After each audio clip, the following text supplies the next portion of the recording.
Janelle Brooks flexed her tired feet inside her sensible black shoes as she balanced another tray of wine glasses.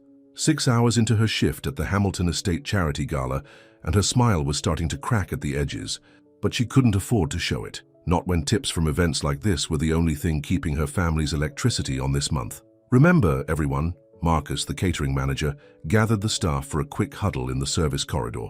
"These people donated $10,000 per plate tonight. That means perfect service, perfect smiles, and for God's sake, don't spill anything on anybody." Janelle nodded, though her feet screamed in protest as she straightened her posture. At 25, she was already feeling decades older, worn down by the responsibility of caring for her mother, Vivian, whose arthritis had worsened over the past year, and her 16-year-old brother, Dion, who needed new basketball shoes for the upcoming season. "You okay?" Marissa, another waitress, whispered. "You look beat." "I'm fine," Janelle said, forcing brightness into her voice. "Just thinking about that double shift tomorrow." "Girl, you work too hard." Marissa shook her head. "Ever since your daddy—" "I don't want to talk about him," Janelle cut her off. Even after 5 years, the mention of her father's disappearance still felt like a fresh wound. One day he was there, the steady center of their family, and the next, gone. No note, no goodbye, just empty closet space and a family left to pick up the pieces. "Ladies, less chatting, more serving." Marcus clapped his hands. "The speeches are ending, which means these rich folks are about to get thirsty." Janelle lifted her tray of red wine glasses and pushed through the swinging doors into the grand ballroom. The Hamilton Estate was one of Atlanta's most exclusive venues, all gleaming marble, crystal chandeliers, and old money whispers. Tonight, it was filled with the city's elite, gathered to raise funds for children's education, though Janelle suspected most were really there to see and be seen. She moved carefully between clusters of designer gowns and tailored suits, offering drinks with a practiced smile. "Red wine, sir." "Ma'am?" Most barely looked at her, just plucked glasses from her tray without breaking their conversations. Janelle had learned to become invisible in these spaces, present enough to serve, invisible enough not to disturb. "Did you hear?" A woman in a sequined gown whispered loudly to her companion as Janelle passed. Lucien Raines himself finally showed up. 40 minutes late, but when you own the building, I suppose you make your own schedule. "Is that stunning redhead with him his newest acquisition?" her friend replied. "I heard he changes women faster than cars." Janelle kept her face neutral as she continued working the room. Everyone knew about Lucien Raines, the 30-year-old billionaire who'd transformed Atlanta's skyline with his development company. Cold, brilliant, and completely untouchable, according to the gossip columns. His name was on half the buildings in downtown Atlanta, including this historic estate he'd purchased and renovated last year. She'd never seen him in person, though his face was plastered across business magazines and society pages. Not that it mattered. Men like Lucien Raines existed in a different universe from women like her. As Janelle approached the last group on her route, her heel caught on the edge of the plush carpet. She felt herself stumble, tried to correct, but it was too late. The momentum sent her forward, the tray tilting. For one horrible moment, time slowed down as she watched the remaining 3 glasses of dark red wine fly from her tray. The sound of shattering glass silenced the nearby conversations. When Janelle regained her balance and looked up, she found herself staring at a broad chest in a once pristine white shirt, now soaked through with burgundy wine that looked disturbingly like blood. "I'm so sorry," she gasped, grabbing cocktail napkins from her apron pocket. "Please, let me—" "Don't bother," a deep voice said. "It's ruined." Janelle's hands froze as she finally looked up at the man's face. Sharp cheekbones, penetrating grey eyes, and a jawline that could cut glass. She'd seen that face on billboards and magazine covers. Lucien Raines. Her heart plummeted to her stomach. "Mr. Raines, I'm so sorry. I'll pay for the dry cleaning." A bitter laugh escaped her throat even as she said it. The shirt probably cost more than she made in a month. "Pay?" His eyebrow arched slightly as he studied her. "And how exactly would you manage that?" Around them a circle had formed. Whispers rippled through the crowd. From the corner of her eye, Janelle could see Marcus pushing through the crowd, his face flushed with anger. "I don't know," she admitted, her voice smaller than she wanted it to be. "But I'll figure something out, I promise." To her surprise, something shifted in Lucien's expression. The coldness remained, but curiosity flickered in his eyes as they moved over her face. "What's your name?" he asked. "Janelle. Janelle Brooks." "Well, Janelle Brooks," he said. his voice giving away nothing of his thoughts. "This shirt is worth about $3,000. Gasps and titters spread through the onlookers. Janelle felt her face burn with humiliation. "Lucienne, darling," a woman's voice cut through the tension. A tall redhead in a figure-hugging emerald dress appeared at his side, her manicured hand gripping his arm possessively. "Let's get you cleaned up. I'm sure the help will be properly disciplined." She shot Janelle a look of pure disdain. Janelle squared her shoulders, preparing herself for the inevitable. She'd be fired on the spot. No references, no final paycheck. And with her mother's medication due for refill next week. "Mr. Rains, I sincerely apologize for this incident." Marcus had arrived, practically trembling as he addressed the billionaire. "This girl will be terminated immediately. The catering company will of course compensate you for any damages." "That won't be necessary," Lucien interrupted, his eyes never leaving Janelle's face. "But sir," I said, "that won't be necessary." His tone left no room for argument. It was an accident. Accidents happen. The redhead's perfectly shaped eyebrows shot up in surprise. "Lucien, your shirt is ruined. Surely there should be consequences." "Victoria," he said quietly, "I believe I can handle this myself." Janelle couldn't believe what she was hearing. Was he actually defending her? She bent down to start gathering the broken glass, desperate for something to do, somewhere to look besides his intense gaze. "Leave that," Lucien said. Then, to everyone's shock, including Janelle's, he extended his hand to her. "Dance with me instead." The room went completely silent. Janelle stared at his outstretched hand as if it might bite her. What?" she stammered. "Dance with me," he repeated, more firmly this time. "One dance." "Lucien, you can't be serious," Victoria hissed, her composure cracking. "She's a waitress." His mouth curved into something that wasn't quite a smile. "I'm aware of that." Janelle's mind raced. Was this some kind of cruel joke? A way to humiliate her further before firing her anyway? But something in his steady gaze told her this was no joke. For reasons she couldn't begin to understand, Lucien Rains, billionaire and owner of half of Atlanta, wanted to dance with her, the waitress who'd just ruined his expensive shirt. Slowly, she placed her hand in his. His fingers closed around hers, warm and sure, as he led her toward the dance floor. The crowd parted like the Red Sea, faces registering varying degrees of shock and disapproval. "You don't have to do this," she whispered. "If you're trying to save my job, just tell Marcus. You don't need to make a scene." "I'm not trying to save your job," he replied, turning to face her as they reached the center of the floor. The orchestra, after a moment of confusion, began playing again, a slow, melodic waltz. "And I don't mind making a scene when it suits me." He placed one hand at the small of her back, keeping a respectable distance between them despite the intimacy of the position. Janelle tentatively rested her free hand on his shoulder, acutely aware of the wine stain spreading across his chest. "Then why?" she asked as they began to move to the music. She was grateful her mother had insisted she learn to dance properly, one of the few remnants of Vivian's own upbringing in a more genteel time. Lucien studied her face for a long moment before answering. "Because when I saw the look in your eyes, the panic, the fear of losing your job, something didn't sit right. And then when you offered to pay for a shirt that probably costs more than you make in a month, I became curious." "Curious," she repeated, not sure if she should be offended.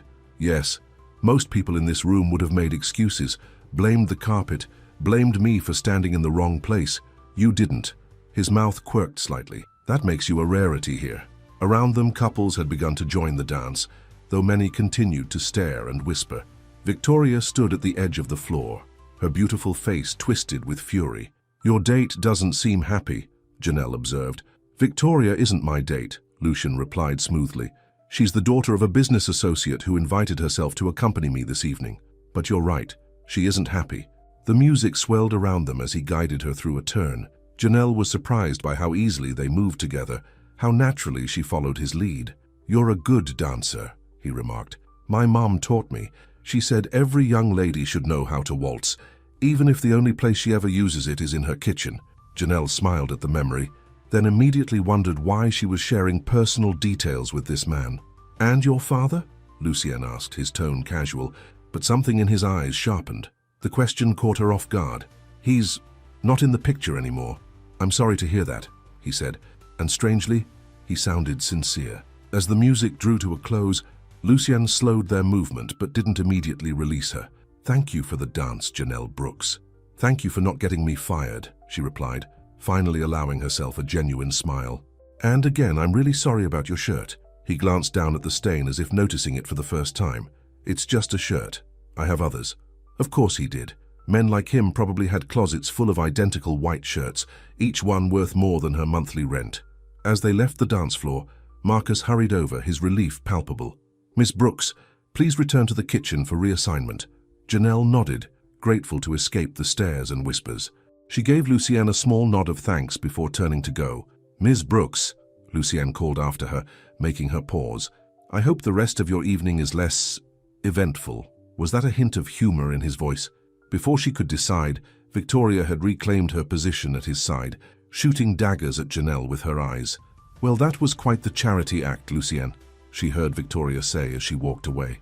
I hope it made you feel better about yourself. In the kitchen, chaos reigned as the catering staff tried to keep up with dessert service. Marissa grabbed Janelle's arm the moment she entered. Girl, what in the world? You were dancing with Lucian Rains after spilling wine all over him. I don't know what happened, Janelle admitted, still dazed. 1 minute I was sure I was fired, the next minute you were Cinderella at the ball, Marissa finished, eyes wide. Marcus is freaking out, by the way. Half terrified you'll sue for workplace harassment if he fires you now. Half convinced Rains is going to pull all his business if he doesn't. It was just a dance, Janelle insisted. It didn't mean anything. But as she was reassigned to coffee service for the remainder of the evening, she couldn't shake the memory of those penetrating grey eyes or the strange moment when he'd asked about her father. By the time the gala ended at midnight, Janelle's feet were beyond sore, and the encounter with Lucienne Rains had begun to feel like a strange dream. As staff cleared tables and packed up equipment, Marcus approached her. Brooks, there's someone asking for you at the service entrance. Her heart skipped. Mr. Rains? Marcus gave her a strange look. No, not Rains. Some guy in a suit. Says he works for him.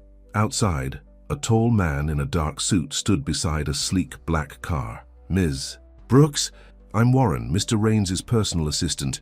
He asked me to give you this. He handed her an envelope.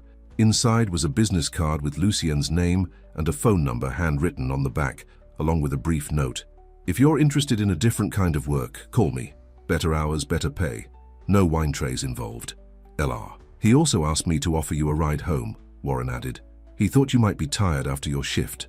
Janelle stared at the luxury car, then back at the card in her hand. Every instinct told her to politely decline, to walk away and forget this bizarre evening had ever happened. Men like Lucienne Rains didn't offer jobs to waitresses they'd just met, not without expecting something in return.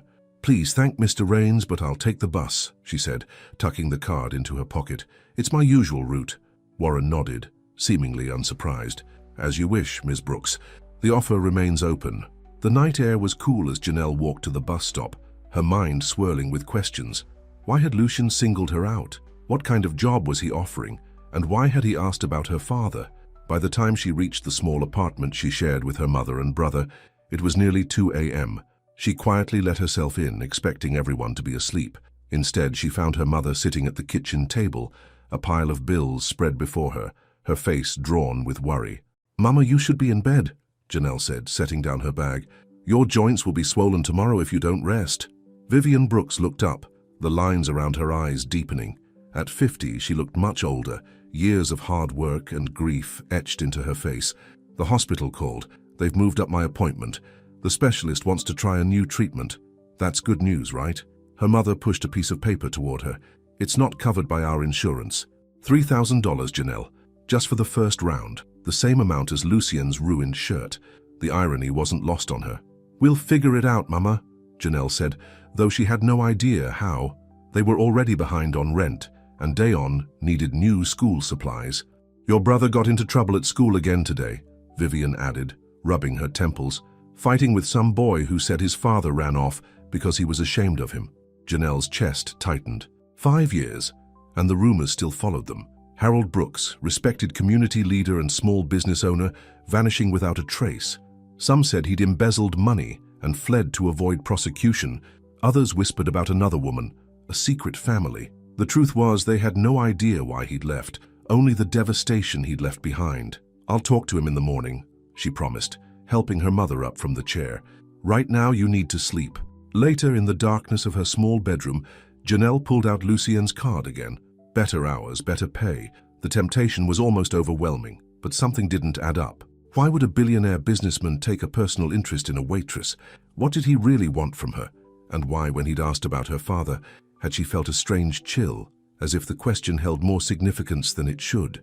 As exhaustion finally claimed her, one last thought drifted through her mind. For just a few moments, while dancing in Lucien Raines's arms, she'd felt something she hadn't experienced in years, a flutter of possibility, a spark in the darkness that had enveloped her life since her father disappeared.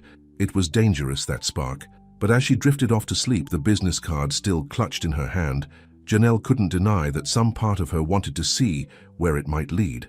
Lucien Raines stood at the floor-to-ceiling windows of his penthouse, staring out at the Atlanta skyline. He'd discarded the wine-stained shirt, but the encounter with Janelle Brooks remained vivid in his mind. Was the car service able to locate her? He asked without turning.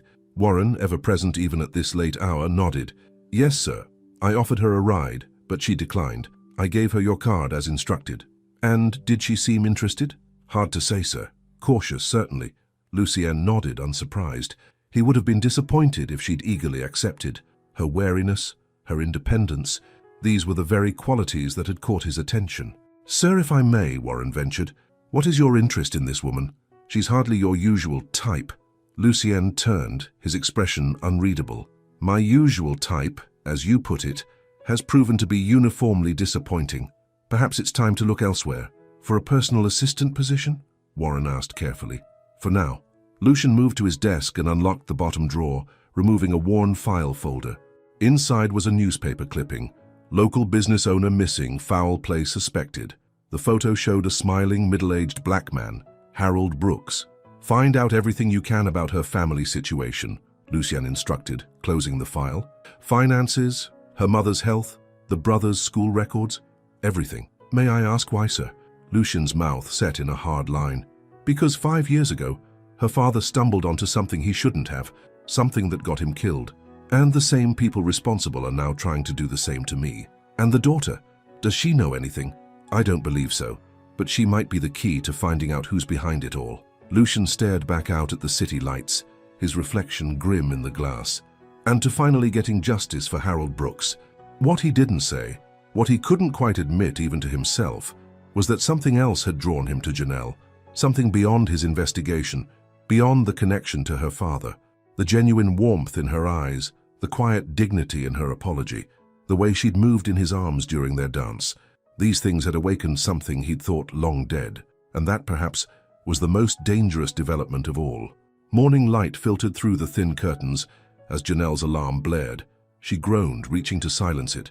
After just 4 hours of sleep, her body protested the idea of another day, another shift, this time at the diner where she worked weekday mornings. As she sat up, something fell from her bed. Lucien Raines's business card. For a moment, she wondered if she'd dreamed the whole encounter, but the embossed card was solid proof. Better hours, better pay. No wine trays involved. Janelle, you up? Dayon's voice called from the hallway. Mum's not feeling good. She pushed aside thoughts of billionaires and mysterious job offers. Real life, her life, was calling. In the kitchen, she found her mother attempting to make breakfast, one hand gripping the counter for support. Mama, sit down, Janelle said firmly, taking the spatula from her trembling hand. I've got this. Vivian sank into a chair, her face tight with pain. I'm fine. Just a bad morning. You need to rest. Janelle quickly took over the eggs her mother had started. Did you take your medication? We're out, Vivian admitted. I was going to refill it today. Janelle bit her lip. The prescription was expensive, even with insurance, and payday was still 3 days away. She'd been counting on tips from last night's gala to help bridge the gap. Dion slouched into the kitchen, his school uniform rumpled, eyes downcast. At 16, he was already taller than Janelle, with their father's broad shoulders and strong features. But lately, the resemblance had become painful, a constant reminder of what they'd lost. Heard you got in trouble yesterday, Janelle said, sliding a plate of eggs in front of him. He shrugged, not meeting her eyes. It wasn't a big deal. Fighting is always a big deal, she countered, especially when it's about Dad. They don't know anything about him, Dayon muttered, saying he left because he was ashamed of us, like they know anything. Janelle squeezed his shoulder. Then why let it get to you? We know who Dad was. But did they? The question haunted her sometimes.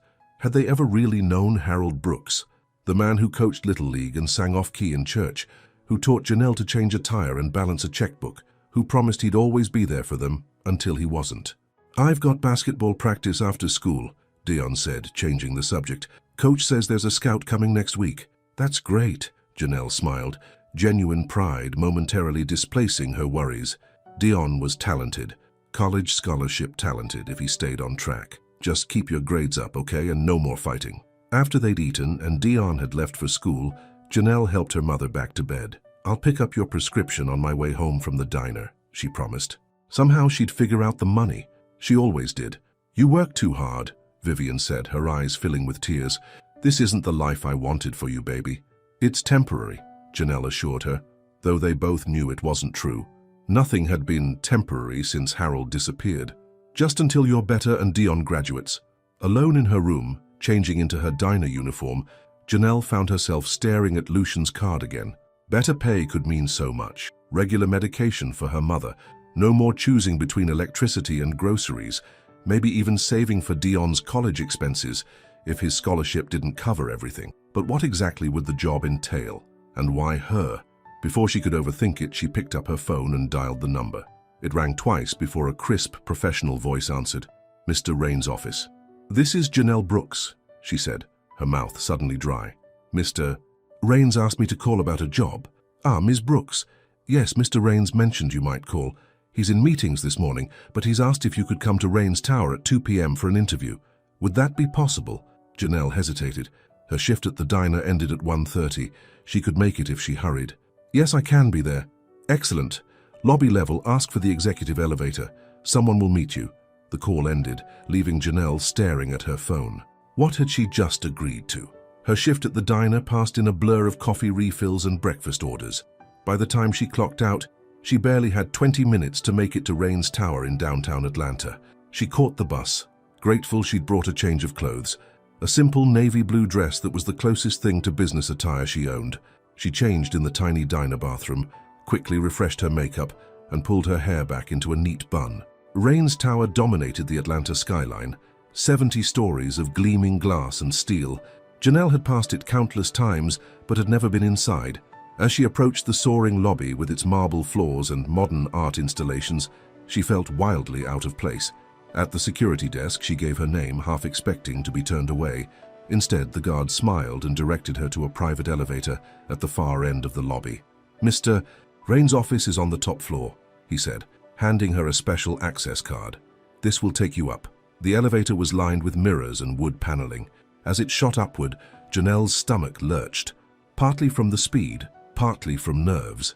What was she doing here? Whatever job Lucienne Rains had in mind, she was probably unqualified. Her community college business courses and years in service jobs hardly prepared her for the corporate world. With a soft chime, the elevator doors opened directly into a sleek reception area. A woman with a perfect blonde updo glanced up from behind a desk that looked like it cost more than Janelle's car. "Ms. Brooks," she said with a professional smile that didn't reach her eyes. "Mr. Rains is expecting you right this way." She led Janelle down a hallway lined with photographs, striking black and white images of Atlanta's evolving skyline. At the end stood a set of double doors, which the receptionist opened without knocking.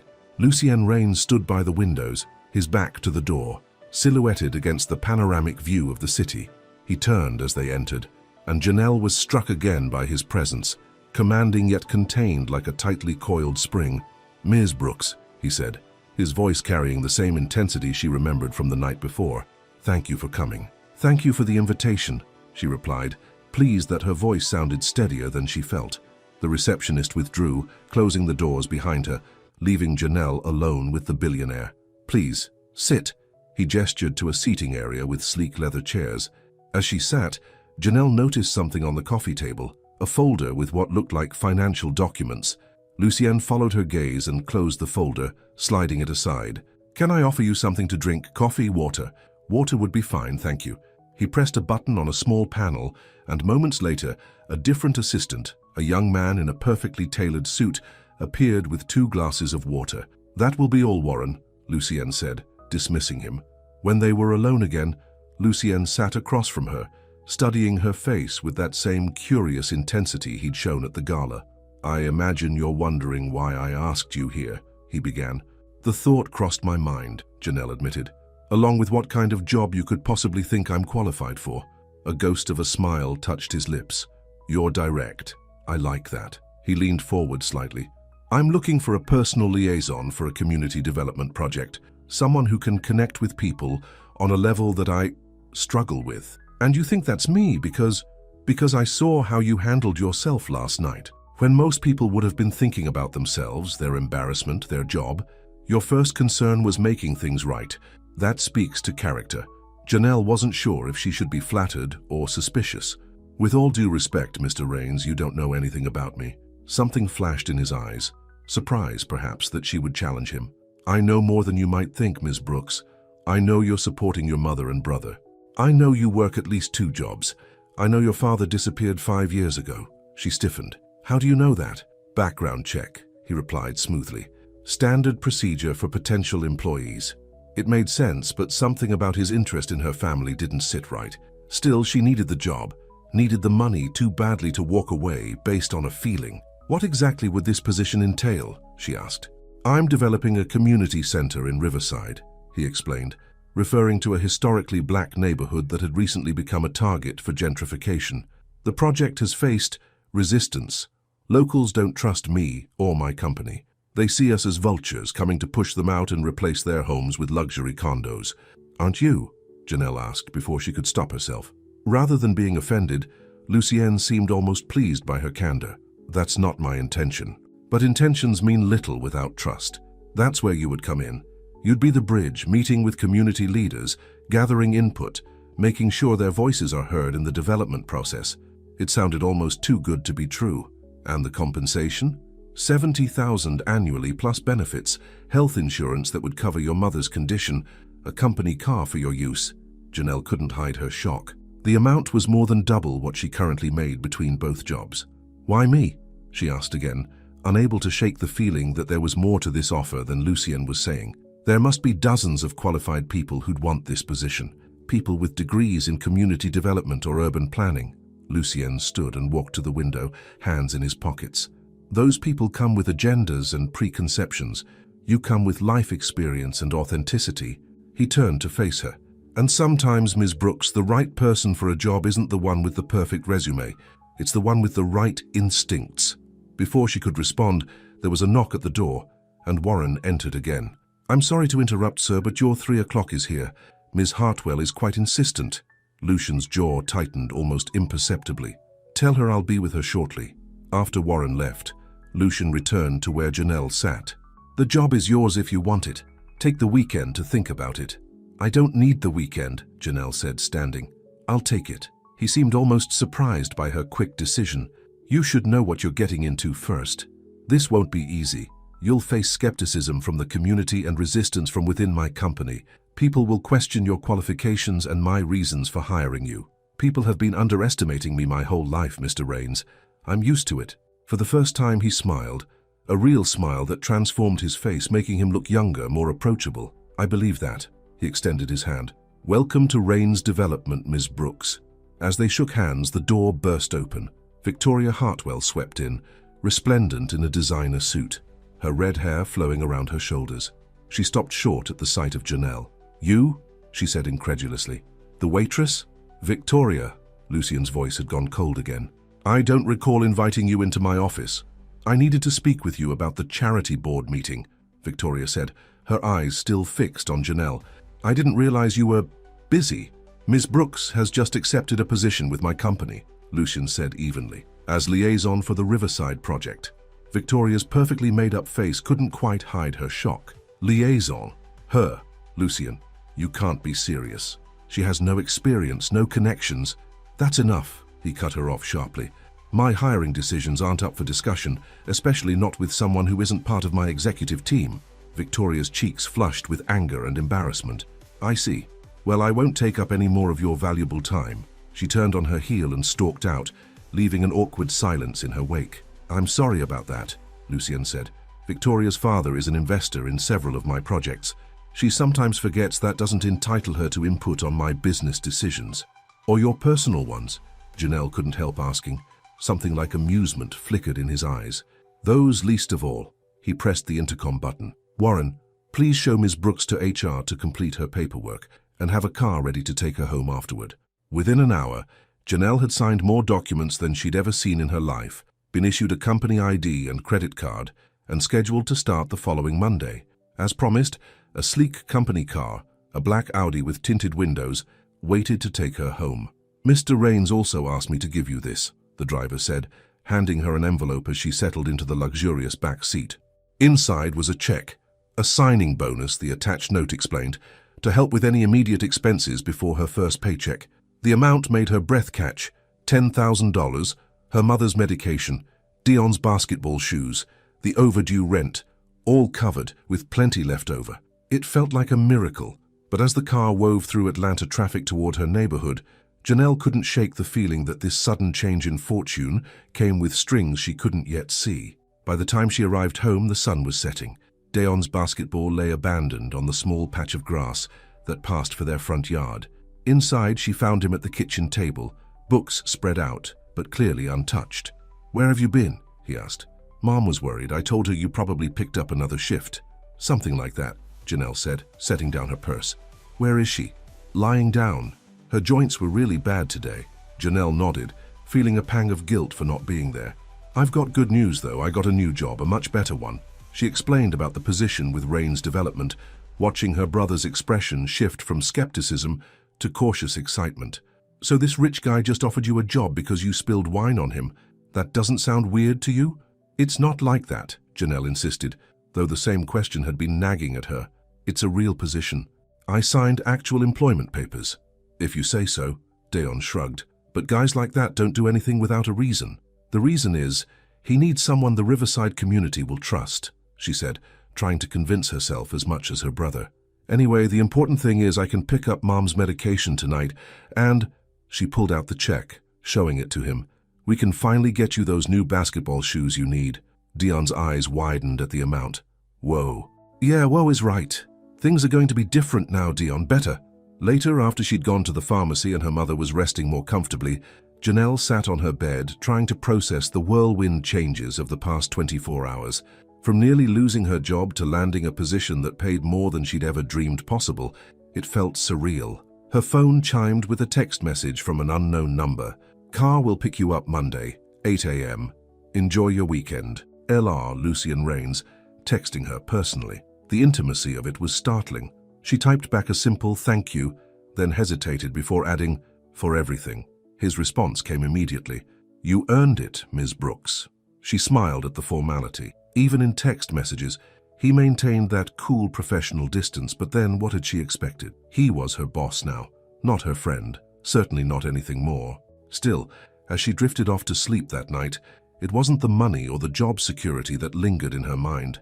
It was the way Lucien had looked at her, like he saw something in her that others missed, something valuable. It had been a long time since anyone had looked at her that way. Lucien's penthouse was silent, save for the occasional rustle of papers. Spread across his desk were files, photographs, and newspaper clippings, all related to Harold Brooks. The knock at his door came precisely on schedule. "Enter," he called without looking up. Warren stepped in, carrying a tablet. "The background check on Ms. Brooks' family, as requested. Nothing unusual beyond what we already knew. The mother's medical records show advanced rheumatoid arthritis requiring expensive treatment. The brother is academically average but shows promise in basketball. Several college scouts have shown interest. And their finances? Precarious at best. The mother's medical bills have drained what little savings they had after Harold Brooks's disappearance. Ms. Brooks has been supporting the family since she was 20. Lucien nodded, unsurprised. "What about the father's old business contacts? Any still in touch with the family?" "None that we could find. Most of his former associates distanced themselves after the embezzlement rumors started." Warren paused. "Sir, if I may ask, do you believe those rumors were fabricated?" "I know they were," Lucien said firmly. "Harold Brooks didn't steal that money. He discovered who did and it got him killed." "And you believe the same people are now targeting you?" Lucien gestured to a stack of threatening letters on his desk. "These started arriving 6 months ago, right after I began investigating the Riverside property. The same property Brooks was looking into before he disappeared." Warren frowned. "Does Ms. Brooks know any of this?" That you believe her father was murdered? No, and she can't know, not yet. Lucien rubbed his temples. Her involvement needs to appear coincidental. If whoever's behind this suspects I'm connecting the dots between Harold's disappearance and the Riverside development, they might target her next. With respect, sir, aren't you putting her at risk by bringing her into this at all? It was a question Lucien had wrestled with himself. She's safer close to me where I can protect her than working late nights at catering events across the city. He stood, moving to the window. Besides, her connection to Riverside is genuine. The community will trust her in a way they never would me. And if she discovers the truth about why you hired her, Lucien's reflection in the glass looked troubled. Then I'll deal with that when the time comes. What he didn't say, what he barely admitted to himself, was how quickly Janelle Brooks had gotten under his skin. Her directness, her quiet strength, the flash of fire in her eyes when she challenged him, these things had awakened something long dormant. His phone chimed, a message from Janelle. Thank you for everything. So sincere, so unguarded. He typed back a response, keeping it professional, distant. Better that way, safer. But as he set the phone down, he couldn't deny that his interest in Janelle Brooks had become more complicated than he'd anticipated. What had begun as a strategic move in his investigation had evolved into something else, something potentially dangerous for them both. The weekend stretched before him, 2 days before he would see her again. 2 days to remind himself that she was an employee, a means to an end in his pursuit of justice for her father. Nothing more. She couldn't be anything more. But even as he told himself this, Lucien knew he was already crossing a line he'd promised himself he never would. Sunday afternoon found Janelle at her mother's church, a small but vibrant congregation that had been their spiritual home for as long as she could remember. She hadn't planned to attend, not with so much to do before starting her new job, but Vivian had insisted. The Lord blessed you with this opportunity, she'd said firmly. The least you can do is thank him properly. So here she was, swaying to the gospel choir's powerful harmonies, surrounded by familiar faces. Many had known her since childhood, had supported their family after Harold's disappearance with casseroles and prayers and small kindnesses that meant everything during those dark days. Pastor Wallace, a towering man with a gentle voice, spotted her after the service. Janelle Brooks, your mama tells me you've got big news. She smiled, accepting his bear hug. A new job, Pastor, a good one.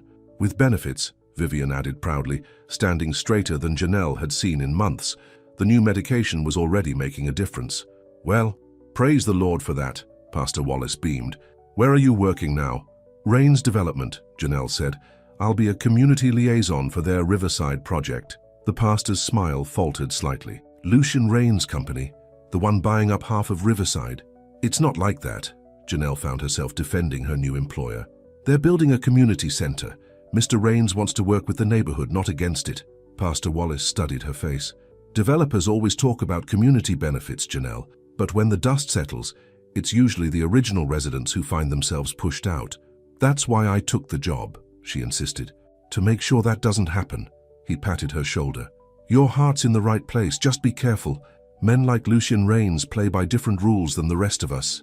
His words echoed in her mind later that evening as she prepared for her first day. She'd laid out her outfit, the navy dress she'd worn to the interview, the nicest thing she owned, and was reviewing information about Riverside on her laptop. The neighborhood had once been a thriving black community, home to small businesses, churches, and families who'd lived there for generations.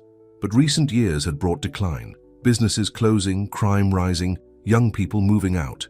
Now developers were circling, buying up properties at low prices with plans to revitalize the area, a process that usually meant pricing out the very people who had built the community. According to the Rains Development website, their Riverside Community Center would include job training facilities, a health clinic, affordable childcare, and space for local businesses. It sounded ideal, almost too ideal. What was Lucien's real interest in Riverside, and why had he really hired her? As if summoned by her thoughts, her phone chimed with a text message from him. Everything set for tomorrow. She typed back, all ready. Looking forward to it. His response came quickly. Good. There's a project briefing at 9. After that, I'd like to take you to Riverside myself. I want you to see the site. Just the two of them? Janelle's pulse quickened inexplicably. Sounds good. See you in the morning. She set her phone down, annoyed at her reaction. This was business, nothing more. Lucien Rains was her boss, a billionaire with a reputation for being cold and unreachable. Whatever spark she thought she'd felt during their dance was surely one-sided, a product of the unusual circumstances, and yet she couldn't deny the flutter of anticipation at the thought of seeing him again. "Get it together, Janelle," she muttered to herself. "This is a job, a good job that your family needs." But as she finally drifted off to sleep, her dreams were filled with penetrating grey eyes and the memory of a strong hand at the small of her back, guiding her across a dance floor while the world watched in astonishment. Monday morning arrived with a mixture of excitement and nerves. The promised car, a different one this time with a friendly female driver, picked her up precisely at 8 a.m. At Rains Tower, she was whisked to HR for a company orientation, then to a small but elegant office on the executive floor. Her office, she realized with shock, with her name already on the door, Janelle Brooks, Community Liaison. Inside, she found a sleek desk, state-of-the-art computer, and a stunning view of the city. On the desk was a small gift box with a card that read simply, "For your first day, LR." Inside the box was a business card holder, sterling silver with her initials engraved on it. Simple, elegant, and thoughtful in a way she hadn't expected from someone like Lucian Rains. She was still admiring it when a soft knock came at her door. She looked up to find Lucien himself standing in the doorway, as impeccably dressed as ever in a charcoal suit that emphasized his broad shoulders. "Good morning, Ms. Brooks," he said. "I trust everything is satisfactory." "It's more than satisfactory," she admitted, gesturing around the office. "It's overwhelming. You'll get used to it," he replied, then added with the ghost of a smile, "And thank you for not spilling anything on me yet today." She laughed, surprised by the joke. "The day is young, Mr. Rains." Something warmed in his eyes at her response. "Indeed it is. The project briefing starts in 10 minutes in the main conference room. Warren will show you the way." As if on cue, Warren appeared behind Lucian. "Ready when you are, Ms. Brooks." The briefing was intense. 2 hours of presentations about the Riverside development, its goals, timeline, and challenges. Janelle took detailed notes, conscious of being the only black person in the room, and certainly the only one without an advanced degree or years of corporate experience. Some of the executives looked at her curiously, clearly wondering about her qualifications. Others, particularly an older man named Richard Coleman, regarded her with thinly veiled skepticism. "So, Ms. Brooks," Coleman said during a break in the presentations, "what exactly is your background in community development?" Before she could answer, Lucien appeared at her side. "Ms. Brooks brings valuable perspective and connections to this project, Richard. Her role isn't to handle the technical aspects. That's what we have you for." The subtle reminder of hierarchy wasn't lost on Coleman, who nodded stiffly and moved away. "You don't need to defend me," Janelle said quietly once they were alone. "I'll have to earn their respect on my own." "True," Lucian acknowledged, "but it doesn't hurt to establish clear expectations from the start." He checked his watch. "The briefing's wrapping up. Ready to see Riverside?" 20 minutes later, they were in Lucien's personal car, a sleek black Bentley, with him behind the wheel. Janelle was surprised. She'd expected a driver. "You drive yourself?" she asked as they pulled away from the tower. "When I want privacy," he replied. "It's one of the few times I can think without interruption." The drive to Riverside took them from the gleaming skyscrapers of downtown into neighborhoods that showed increasing signs of economic struggle. Boarded-up storefronts, vacant lots, homes in need of repair, a stark contrast to the luxury of Rains Tower. "What do you see?" Lucian asked as they drove slowly down Riverside's main street. Janelle looked out the window, taking in the mix of struggling businesses and empty buildings. "I see a community that's been overlooked, but also one with history and pride." She pointed to a small barbershop with a line of customers out the door, a church with a well-tended garden, a mural depicting civil rights leaders on the side of a community center. "These are anchors," she said. "Places that hold the neighborhood together, give it identity." Lucien nodded approvingly. "Exactly. Most developers would see only the property values and potential return on investment. They'd bulldoze it all and start over with luxury condos and chain stores. And that's not what you want to do?"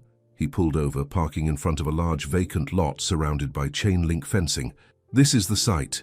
What was once the Riverside Plaza, a shopping center that served as the neighborhood's commercial hub for decades before it fell into disrepair and was finally demolished 5 years ago. 5 years ago, the same time her father disappeared. Janelle felt a chill that had nothing to do with the car's air conditioning. The community center will occupy the center of the property, Lucian continued, seemingly unaware of her discomfort. Surrounded by mixed-income housing and space for local businesses, the goal is revitalization without displacement. It sounds perfect, Janelle said. Maybe too perfect. What's your real interest in Riverside, Mr. Rains? He turned to face her, his expression unreadable. What makes you think I have another interest? Because men like you don't develop neighborhoods like this out of the goodness of your hearts. There's always a bottom line. For a moment, she feared she'd gone too far. But then Lucian did something unexpected. He laughed, a genuine laugh that transformed his face. You really don't hold back, do you? There was admiration in his voice. You're right, of course. There is a bottom line. This project will make money, but not the way other developers would approach it. I'm playing the long game, which is invest in communities, help them grow stronger rather than displacing them, and everyone benefits. It's not charity, Ms. Brooks. It's sustainable business. It made sense, but Janelle still felt there was something he wasn't telling her. And you hired me because you understand this community in a way I never could, he said, and because I trust your instincts. Trust. Such a simple word, but it carried weight coming from someone like him. She wanted to believe him, wanted to believe in the vision he was describing. I should introduce you to some people while we're here, she said, changing the subject. Start building those community connections you hired me for. Lucienne seemed pleased by her initiative. Lead the way. Their first stop was the barber shop, Classic Cuts, owned by Mr. Jefferson, who'd been cutting hair in Riverside for over 40 years. When Janelle walked in, he recognized her immediately. Harold Brooks' girl, he exclaimed, setting down his scissors to give her a hug. Haven't seen you around here in ages. It's been a while, she admitted, suddenly aware of Lucienne watching the exchange with interest. Mr. Jefferson, this is Lucienne Rains. He's developing the old plaza site. The warmth in Mr. Jefferson's face cooled noticeably. Rains, we've heard about your plans. All good things, I hope, Lucian said smoothly, extending his hand. The barber shook it reluctantly. Depends who you ask. Some folks around here are worried this community center is just the first step in pushing us all out. That's actually why I'm here, Janelle interjected. I'm working with Mr. Rains as a community liaison, making sure Riverside's voice is heard in the development process. Mr. Jefferson's eyebrows shot up. You? Working for him? He looked between them, clearly puzzled by the connection. It's a recent arrangement, Lucian explained. Ms. Brooks impressed me with her integrity and straightforwardness, qualities I value highly. Harold always said his Janelle had a good head on her shoulders. Mr. Jefferson nodded slowly. If you're involved, girl, maybe this project isn't as bad as we feared. It was a small victory, but Janelle could see it registered with Lucian. This was exactly why he'd hired her, to open doors that would otherwise remain firmly closed to him. They spent the next 2 hours meeting with other community fixtures. The pastor of Riverside Baptist Church, the owner of the neighborhood's only grocery store, the director of the underfunded community center.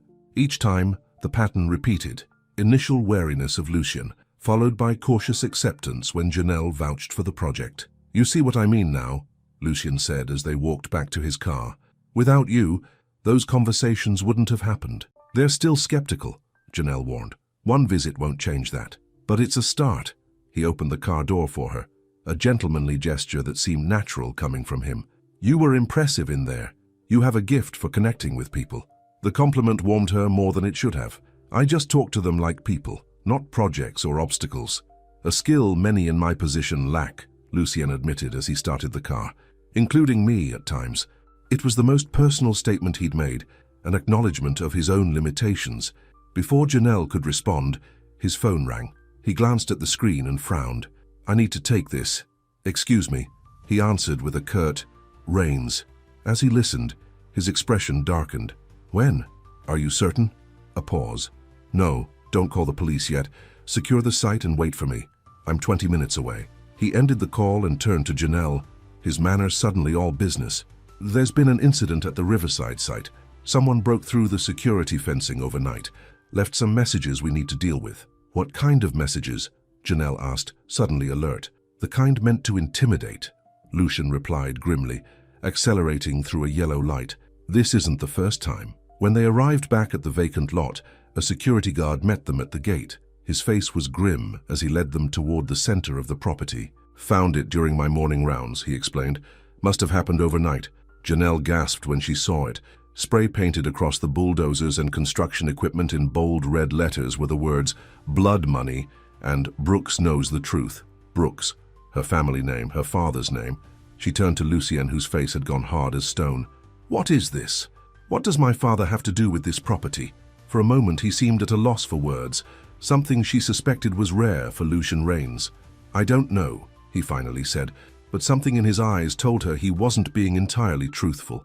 "Don't lie to me," she said quietly, stepping closer to him.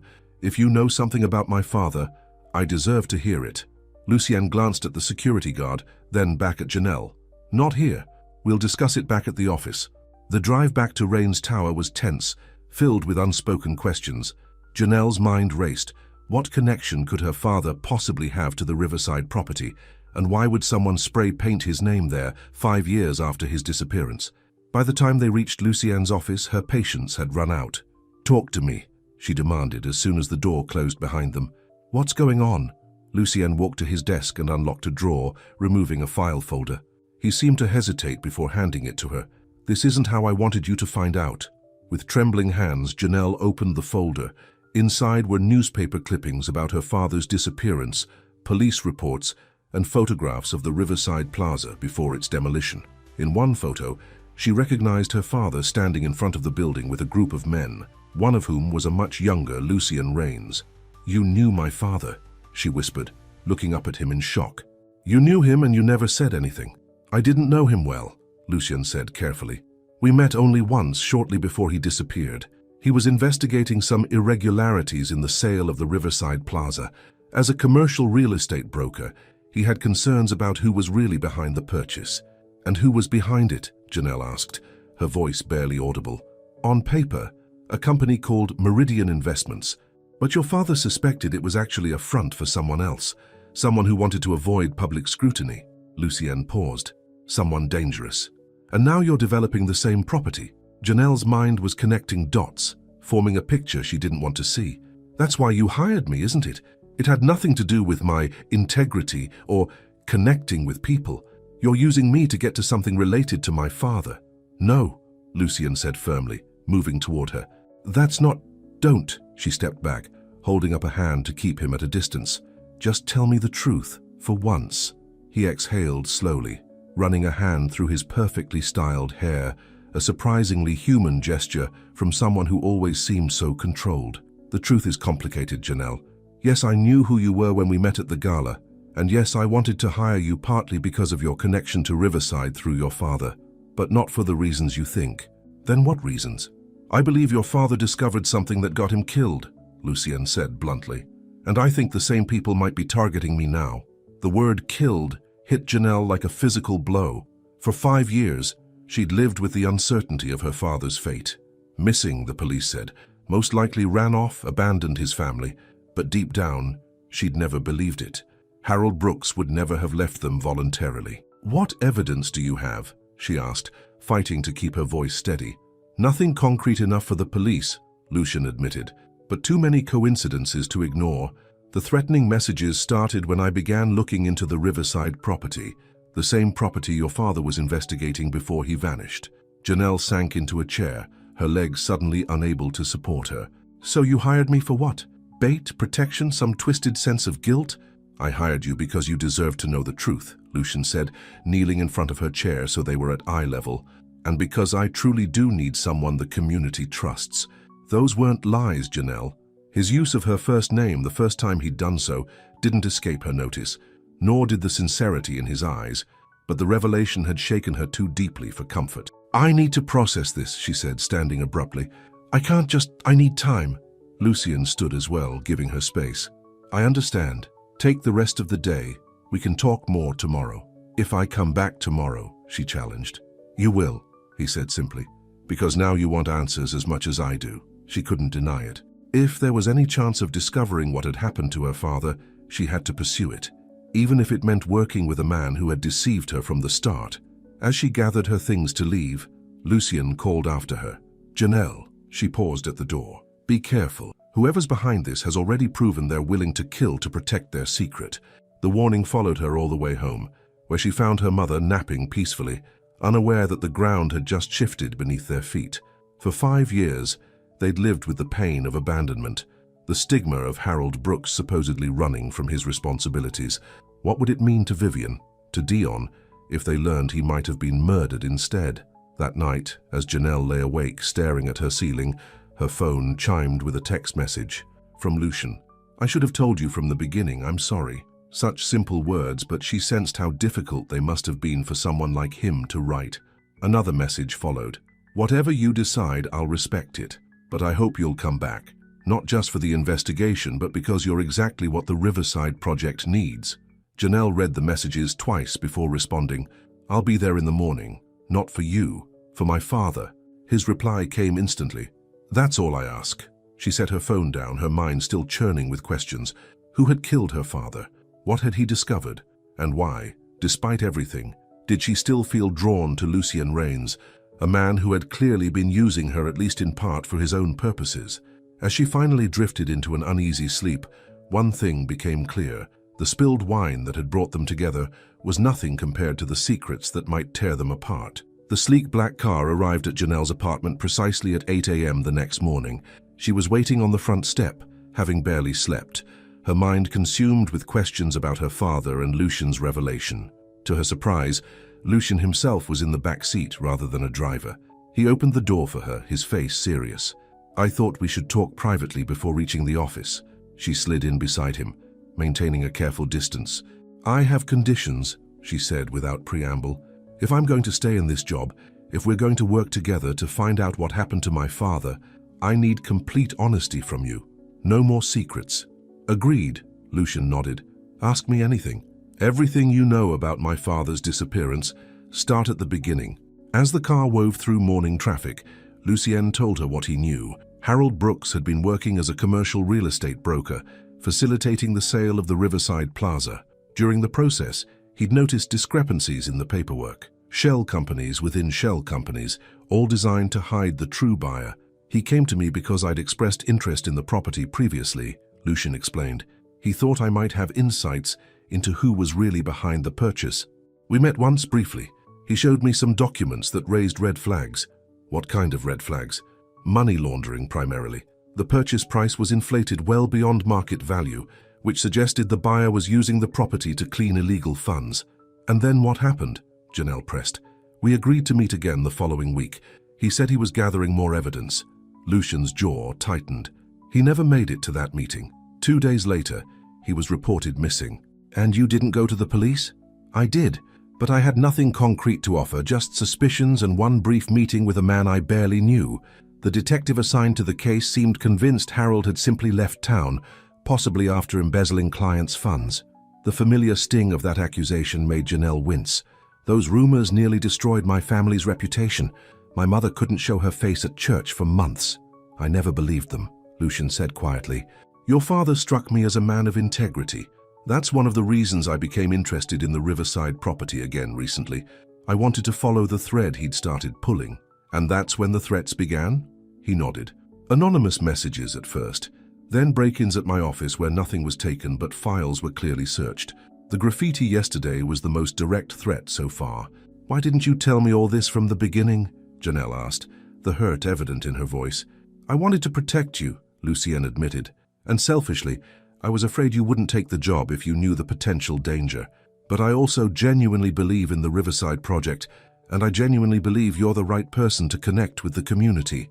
The car had reached Rains Tower, pulling into the private garage beneath the building. Before they got out, Lucien turned to her, his grey eyes intense. "I understand if you want to walk away from all this. I can arrange a position for you elsewhere in the company, away from the Riverside project, and any danger it might bring." "That's not an option," Janelle said firmly. "If there's any chance of finding out what happened to my father, I need to see this through." She paused. "But my family stays out of it. My mother, my brother, they don't need to know any of this yet. Not until we have something concrete." "Of course," Lucien agreed. "Their safety is a priority. I've already arranged for discreet security to monitor your home." The thought should have been comforting, but it only underscored the potential danger. "So, what's our next step?" she asked. "We continue with the Riverside project as planned. Your role as community liaison is genuine and necessary. But we also dig deeper into your father's old contacts, try to trace the money behind the original purchase of the plaza." And the graffiti? The threats? My security team is handling it. The incident doesn't leave this car. He hesitated. There's one more thing you should know. Richard Coleman, the executive who questioned you yesterday, he was involved in the original Riverside Plaza sale. Janelle's eyes widened. You think he's involved in my father's disappearance? I don't know. But I keep my enemies close, Ms. Brooks. He'd reverted to the formal address, signaling their arrival at the professional setting of Rains Tower. Watch what you say around him. As they rode the executive elevator to their floor, Janelle studied Lucien's profile. The man was a contradiction, cold and calculating in his business dealings, yet seemingly genuine in his desire to uncover the truth about her father. Could she trust him? Not completely, but for now, their interests aligned. And despite everything, despite the manipulation and half-truths, she couldn't deny the connection that had formed between them, a connection that went beyond professional interest or their shared investigation. It was dangerous territory, especially now. But as the elevator doors opened onto the executive floor, Janelle made a decision. She would work with Lucien Rains to find the truth about her father, but she would guard her heart carefully in the process. Some wines once spilled left stains that could never be completely washed away, and some secrets once revealed changed everything forever. The weeks that followed settled into an uneasy rhythm. By day, Janelle threw herself into her role as community liaison, meeting with Riverside residents, organizing focus groups, and gathering input on the community center design. The work was fulfilling, exactly the kind of meaningful impact she'd always wanted to make. By night, she and Lucien pored over her father's old files, which Warren had managed to obtain from storage at Harold's former real estate office. They worked in Lucien's penthouse, where the security was tightest, often until the early hours of the morning. Your father was thorough, Lucien remarked one evening, flipping through a meticulously organized folder of property transactions. He documented everything. He always said the details matter, Janelle replied, smiling at the memory. When I was little, he'd quiz me on license plate numbers of cars we passed on the road. Said a good memory could save your life someday. Lucien looked up from the files, studying her face. You were close to him. It wasn't a question, but she answered anyway. He was my hero. The way he built his business from nothing, how he treated people with respect no matter who they were. She paused, swallowing the lump in her throat. That's why I never believed he just walked away from us. What did the police tell you at the time? Janelle's expression hardened. That he probably left voluntarily, that men abandon their families all the time, that the missing money from his client accounts suggested he'd planned his exit. She shook her head. They didn't look very hard for other explanations, because they'd already decided on a narrative. Lucien nodded, understanding in his eyes. It's easier than facing the possibility of a murder with no body and no clear suspects. Exactly. She picked up another file, needing to change the subject before emotions overwhelmed her.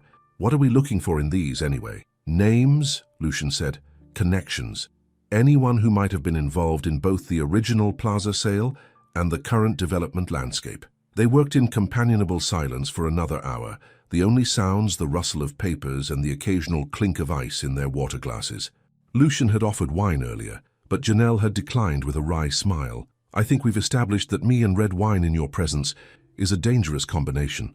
The memory of that first night, the spilled wine, the dance, the eyes of Atlanta's elite upon them, seemed distant now, belonging to different people in a different world. Look at this, Lucien said suddenly, holding up a document. Your father flagged this transaction multiple times. A wire transfer from Cayman Islands to Meridian Investments 3 days before the plaza purchase. Janelle moved to his side, looking over his shoulder. $10 million. That's way more than the property was worth. Exactly. Lucien's voice had the edge it got when he was onto something. And look who authorized the transfer. A banking officer named Thomas Whitaker. The name meant nothing to Janelle, but clearly it meant something to Lucien. His entire body had tensed. Who is he? She asked. Victoria Hartwell's uncle, and a close associate of Richard Coleman. The connections were starting to form. Victoria, the redhead from the Gala who'd been so hostile to Janelle. Coleman, the executive who'd questioned her qualifications so aggressively. Do you think they're involved in what happened to my father? Janelle asked, her heart racing. I think we need to be very careful about what we do next, Lucien replied, his expression grim. These are powerful people with a lot to lose if decades of money laundering and corruption come to light. Something in his tone made her pause. You're not just doing this for my father, are you? There's more at stake for you personally. Lucienne was quiet for a long moment, then nodded slowly. 5 years ago, I was just starting to make a name for myself in development. I wasn't involved in the plaza purchase, but I was approached afterward to partner in the redevelopment. By whom? A consortium led by Richard Coleman. When I started asking questions about the financing, similar questions to what your father had raised, the offer was suddenly withdrawn. Shortly after, rumors began circulating that I was difficult to work with, financially unstable. His jaw tightened. It nearly ruined me before I'd really begun. So this is personal, Janelle said softly. Yes, Lucian admitted, but that doesn't make the cause any less just. Your father deserves justice. And Riverside deserves better than to be a pawn in money laundering schemes. She believed him. Despite the initial deception, despite the complications, she believed in Lucian's commitment to uncovering the truth, and somewhere along the way, through late nights of shared purpose and quiet conversations, she'd begun to see beneath his carefully constructed facade the billionaire businessman the world knew, cold, calculating, unreachable, was only part of the story. There was another Lucien, one who remembered how his mother had struggled to raise him alone in a small apartment on the outskirts of Atlanta, one who kept a photo of her on his desk, though she died before his success, one who sometimes, when he thought Janelle wasn't looking, watched her with a warmth that had nothing to do with their investigation. It's getting late, he said now, gathering the files carefully. You should go home, get some rest. We're close to something, Janelle protested. I can feel it. We are, he agreed, which is exactly why we need to proceed carefully. Warren will drive you home. She knew better than to argue when Lucian used that tone. As she gathered her things, her phone buzzed with a text from Dion. Where are you, Mom's asking. Guilt washed over her. She'd been so consumed with the investigation, she'd been neglecting her family. The irony wasn't lost on her. In pursuing the truth about her father's disappearance, she was becoming absent herself. Everything okay? Lucienne asked, noting her expression. Just family stuff, she replied. I need to be home more. He nodded. Take tomorrow off. Spend time with them. But the community center meeting can be rescheduled, he said firmly. Family matters, Janelle. The use of her first name still gave her a small thrill, even after weeks of working closely together. In the office, in front of others, they maintained the formality of Mr. Rains and Ms. Brooks. But here in the privacy of his penthouse, the barriers gradually lowered. Thank you, she said simply. As Warren drove her home through the quiet streets of nighttime Atlanta, Janelle reflected on how dramatically her life had changed in just a few short weeks, from struggling waitress to corporate executive, from believing her father had abandoned them to pursuing the truth about his likely murder, and from seeing Lucienne Rains as just another privileged billionaire to, what exactly? A partner, a friend, something more complicated that she dared not name. At home, she found her mother still awake, watching a late-night talk show with the volume low. You're working too many hours, Vivian said, as Janelle kissed her cheek. That man is taking advantage of you. It's not like that, Mama, Janelle assured her, settling on the couch beside her. The work is important. More important than your health, than your family? Vivian's eyes, so like Janelle's own, held concern. I hardly see you anymore. And when you are home, your mind is somewhere else. I'm sorry, Janelle said, meaning it. I'll do better. She hesitated, weighing how much to share. The truth is, this job, it might help us learn what really happened to Dad. Vivian went very still. What do you mean? Carefully, Janelle explained about the Riverside connection, about how her father had been investigating the property shortly before his disappearance. She left out the more dangerous aspects, the threats, the graffiti mentioning their family name, but shared enough to help her mother understand her dedication to the work. So this Lucienne Rains, Vivian said slowly. He's helping you look for the truth about Harold. Yes. He believes Dad was killed because of what he discovered about the property. Vivian was quiet for a long moment, absorbing this. All these years I've been so angry at your father, thinking he chose to leave us. Her voice broke. The thought that he might have been taken from us instead. We don't know for sure yet, Mama, Janelle said gently. But we're going to find out. Later, lying in bed, Janelle sent Lucienne a text. Told my mother some of what we're investigating. Not everything, but enough. She deserved to know we're looking into Dad's disappearance. His reply came quickly. Of course, she has a right to the truth, whatever it turns out to be. How did she take it? It's complicated. 5 years of believing one thing, now facing another possibility entirely. But I think it helps to know someone is still looking for answers. Someone is, Lucienne texted back. We are, and we won't stop until we find them. The simple "we" warmed her more than it should have. Good night, Lucien, she typed, allowing herself the intimacy of his first name. Good night, Janelle.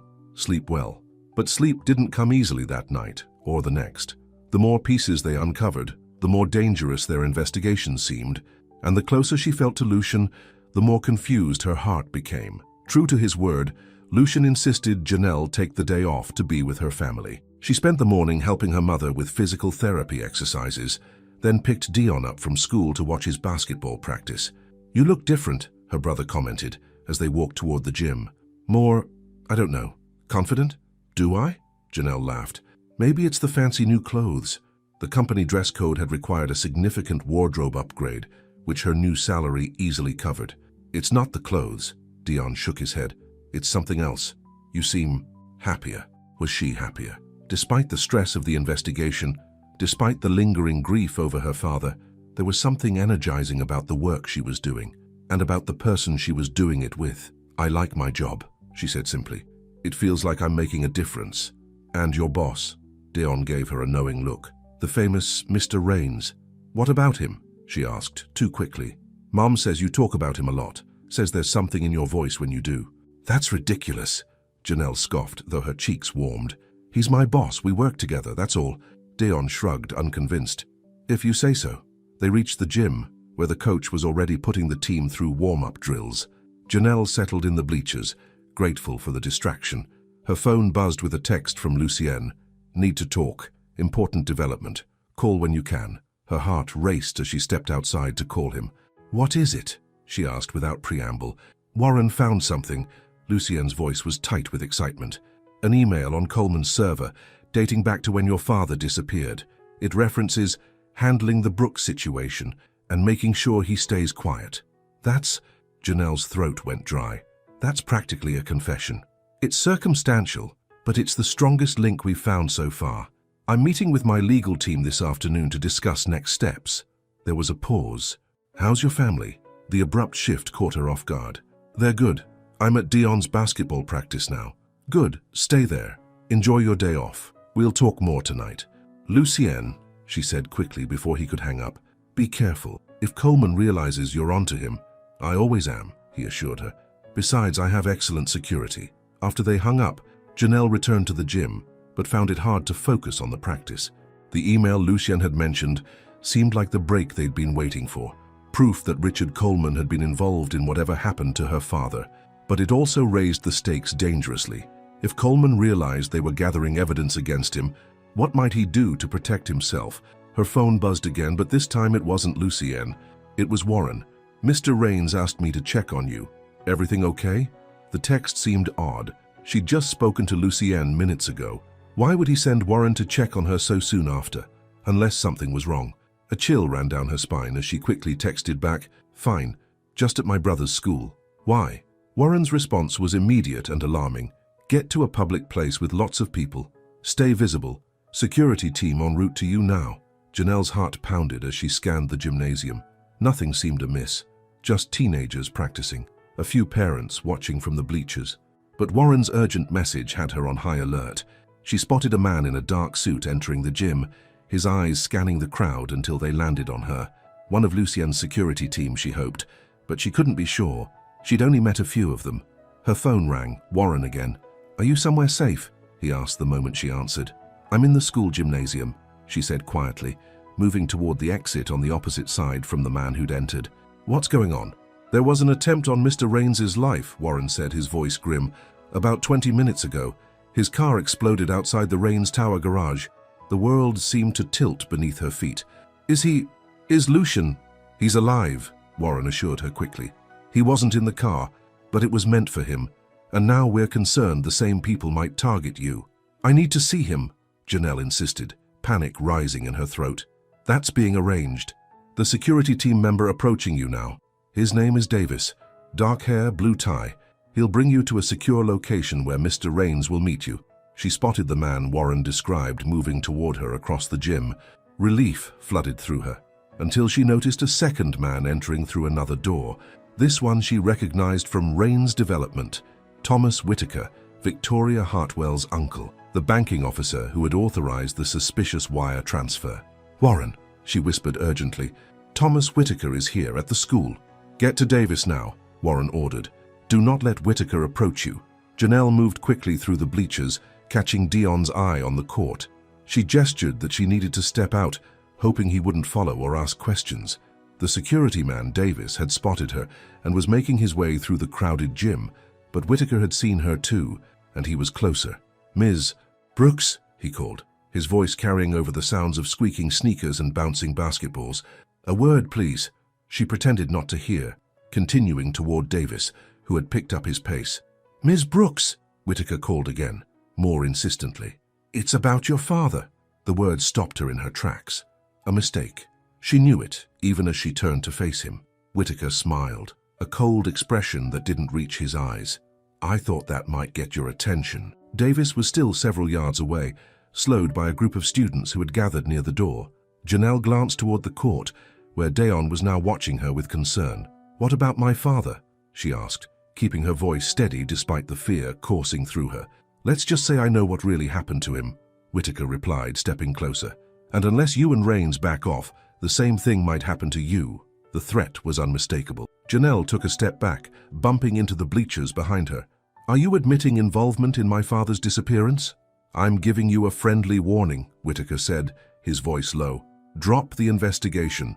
Stop digging into the Riverside property, or things will get very unpleasant for you and your family." He glanced meaningfully toward the court, where Dayon had stopped playing, his eyes fixed on the strange man talking to his sister. "Leave my family out of this," Janelle said, anger temporarily overriding her fear. "That depends entirely on you, Miss Brooks." Whitaker reached into his jacket pocket, and for one terrifying moment, Janelle thought he might be reaching for a weapon. Instead, he pulled out a small flash drive. "Your father had this the day he disappeared. It contains everything he discovered about Riverside. Take it. Look at it if you must. But understand that this information has already cost one Brooks his life." Before she could respond, Davis finally reached them, positioning himself between Janelle and Whitaker. "Ms. Brooks, your car is waiting," he said firmly. Whitaker smiled again, dropping the flash drive into Janelle's hand. "Think carefully about your next move," he said before turning and walking calmly toward the exit. "Ma'am, we need to go," Davis urged, guiding her toward the opposite door. "Mr. Rains is waiting." "My brother," Janelle protested, looking back at the court where Dayon stood frozen, watching the scene unfold. "Another security team member will explain to him and ensure he gets home safely," Davis assured her. "Your mother is already being moved to a secure location. Everything was happening too fast. The car bomb, Whitaker's threat, the flash drive burning in her palm like a hot coal, and now her family being whisked away to safety. Because of her, because of what she and Lucienne had stirred up." Davis led her to a nondescript sedan waiting in the school parking lot. "Where are we going?" she asked as they pulled away. "Safe house outside the city," he replied, checking the mirrors constantly for signs of pursuit. "Mr. Rains is already there." The drive took nearly an hour, winding through suburban neighborhoods before heading into the countryside north of Atlanta. They finally turned down a long wooded driveway that led to a modern lake house, secluded and surrounded by trees. As soon as the car stopped, Janelle was out the door, running toward the house. Lucienne met her on the porch, his usual impeccable appearance somewhat disheveled, jacket discarded, tie loosened, a small cut visible above his left eyebrow. Without thinking, she threw her arms around him. "You're okay," she breathed, relief washing through her. When Warren said there was a bomb, his arms encircled her, strong and steady. "I'm fine," he murmured against her hair. "Just a few scratches from flying glass." They stood like that for a long moment, the embrace communicating what words couldn't: fear, relief, a connection that had deepened beyond either of their expectations. When they finally separated, Lucien kept his hands on her shoulders, studying her face. "What happened at the school?" "Warren said Whitaker approached you." Janelle nodded, pulling the flash drive from her pocket. "He gave me this. Said it belonged to my father, that it contains everything he discovered about Riverside." Her voice trembled slightly. "He also threatened my family." Lucien's expression darkened. "Are they safe?" Davis said they're being moved to a secure location. "They are," he confirmed. "Different from here, as a precaution. Warren is overseeing it personally." Inside the house, which was sparsely but elegantly furnished, Lucien led her to a dining room that had been converted into a makeshift command center. Laptops, phones, and security monitors covered the table. "We need to see what's on that drive," he said, taking it carefully from her hand. "It could be the evidence we've been looking for, or it could be nothing, a ploy to distract us." He inserted the drive into a laptop that wasn't connected to any network. A security precaution, he explained, in case the drive contained malware. The screen filled with folders, each meticulously labeled with dates and transaction codes. Harold Brooks's organizational system, immediately recognizable to Janelle. "That's my father's work," she whispered, leaning closer. "The way he arranged everything, the naming conventions, it's definitely his." Lucien opened the first folder, revealing spreadsheets, documents, and photographs.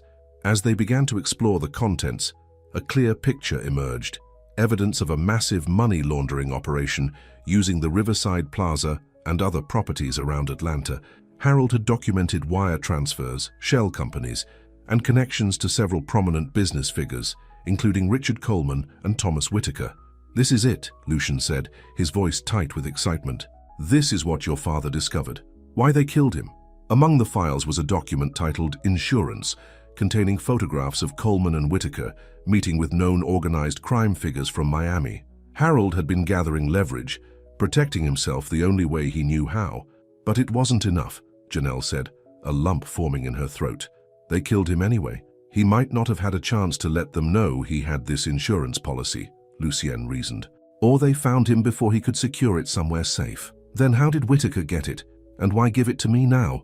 Lucien's expression was grim. "My guess, they recovered it from your father but kept it as leverage against each other. Now that we're getting close, Whitaker's trying to save himself by giving us Coleman. Honor among thieves," Janelle said bitterly. "There's something else here," Lucien said, opening another folder labeled simply V. Inside was a single document, a birth certificate for a Victoria Brooks, born to Harold Brooks and a woman named Eleanor Whitaker. Janelle stared at the screen in shock. "Victoria Brooks? My father and Thomas Whitaker's sister?" "It would explain Victoria Hartwell's hostility toward you at the gala," Lucien said quietly, "and possibly why your father was looking into Riverside in the first place. If he discovered his daughter was involved in something illegal." "She's my half-sister," Janelle whispered, struggling to process this revelation. "A sister I never knew existed." The pieces were falling into place. Victoria's intense reaction to Lucien's interest in Janelle, the personal nature of the threats. This wasn't just about business or money laundering. It was about family secrets, jealousy, and a tangled web of relationships that had ultimately led to Harold Brooks's death. "I need to talk to her," Janelle said suddenly, standing up. "To Victoria?" "Absolutely not," Lucien shook his head emphatically. "It's too dangerous. She's clearly involved in all this." "But she might not have known about my father's murder," Janelle argued. "If Whitaker and Coleman kept that from her, used her as an unwitting part of their scheme." "It's still too risky," Lucien insisted. "We have enough here to take to the authorities. Let them handle Victoria." They were interrupted by Davis, who entered with an urgent expression. "Sir, we've got movement on the security perimeter. 2 vehicles approaching from the main road." Lucien was immediately alert. "Friendly." "Negative. They disabled the gate cameras, but the backup systems caught them. Armed men, at least 4. "How did they find us?" Janelle asked, fear rising in her throat. "The flash drive," Lucien realized. "It must have had a tracker." Davis was already moving. "We need to go now. The helicopter is ready on the back lawn." "Helicopter?" Janelle repeated weakly. "Standard evacuation protocol," Lucien explained, gathering the laptop and flash drive. "Come on." Outside, a sleek black helicopter waited on the expansive lawn behind the house, its rotors already turning.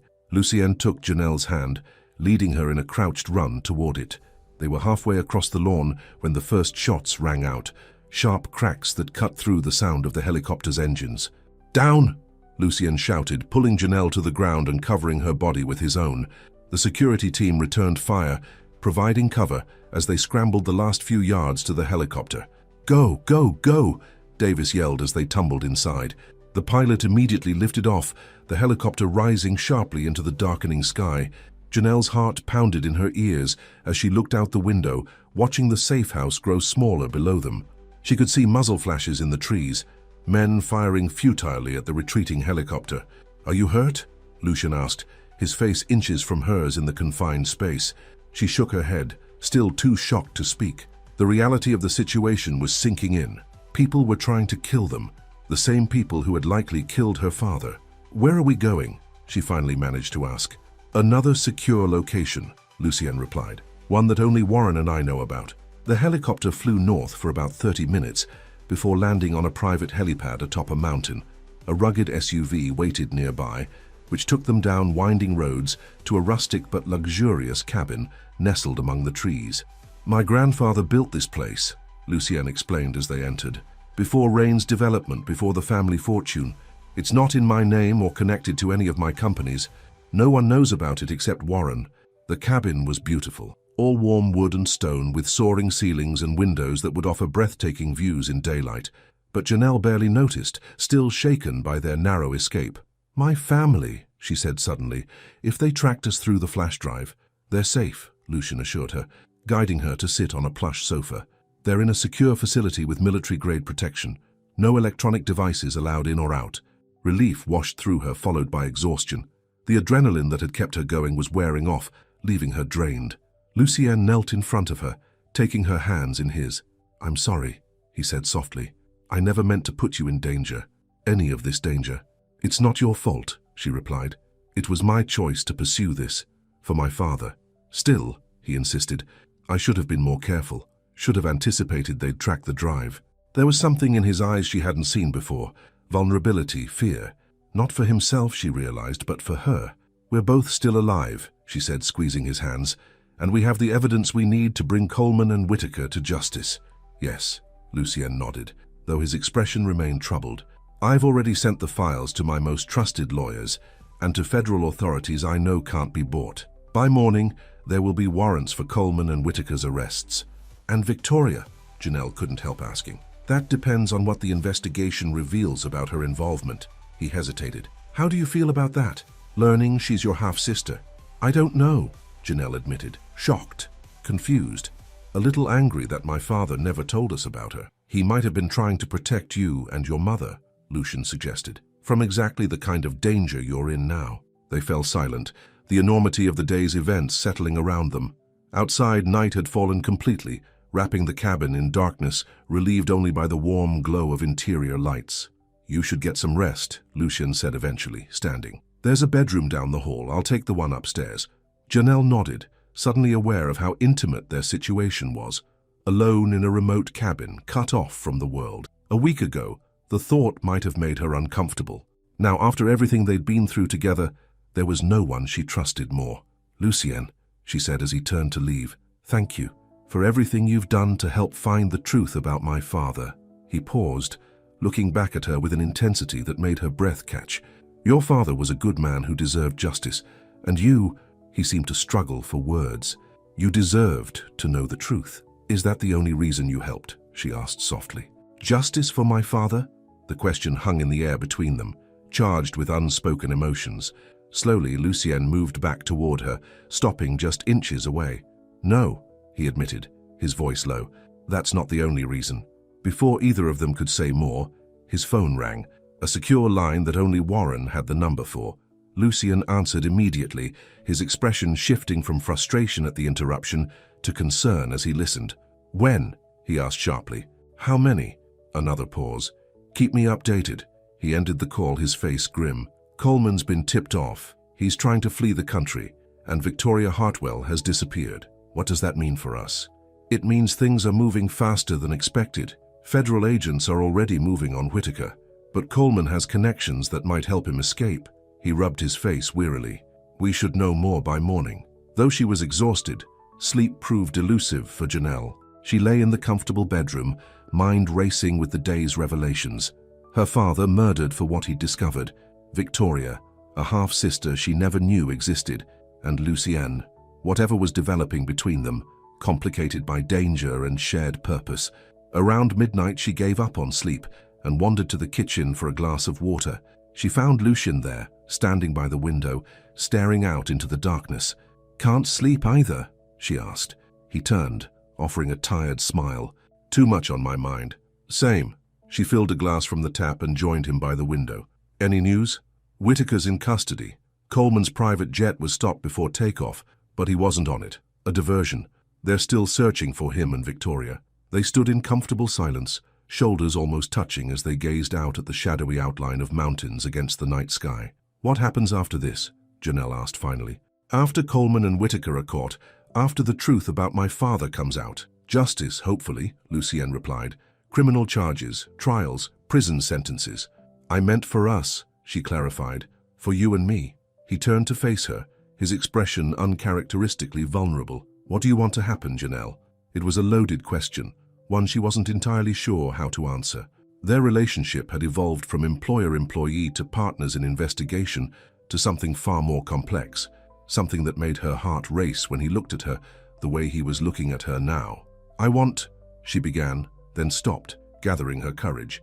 I want to know if what I'm feeling is just because of all this intensity, the danger, the investigation, or if it's something real. Lucian stepped closer, close enough that she could feel the warmth radiating from his body. It's real for me, he said quietly. It has been since the moment you spilled wine on my shirt and looked at me with such genuine remorse instead of fear. The memory brought a smile to her lips. Not my finest moment. On the contrary, he murmured, reaching up to brush a strand of hair from her face. It was the moment everything changed for me. His touch sent electricity through her, awakening every nerve. They had been dancing around this attraction for weeks, both too focused on the investigation, too aware of the professional boundaries between them, to acknowledge it fully. But here, miles from Atlanta, from Rain's Tower and its corporate hierarchy, those boundaries seemed to dissolve. Lucienne, she whispered, his name a question and an answer all at once.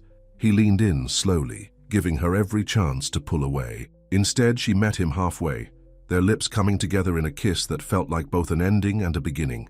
His arms encircled her waist, drawing her closer as the kiss deepened.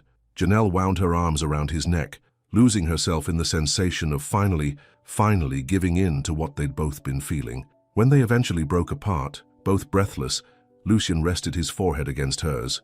I've wanted to do that since the gala, he admitted. Even with red wine all over your $3,000 shirt, she teased. Especially then. He smiled, a real smile that transformed his face. You were the first person in years to see me as just a man, not a billionaire or a business opportunity.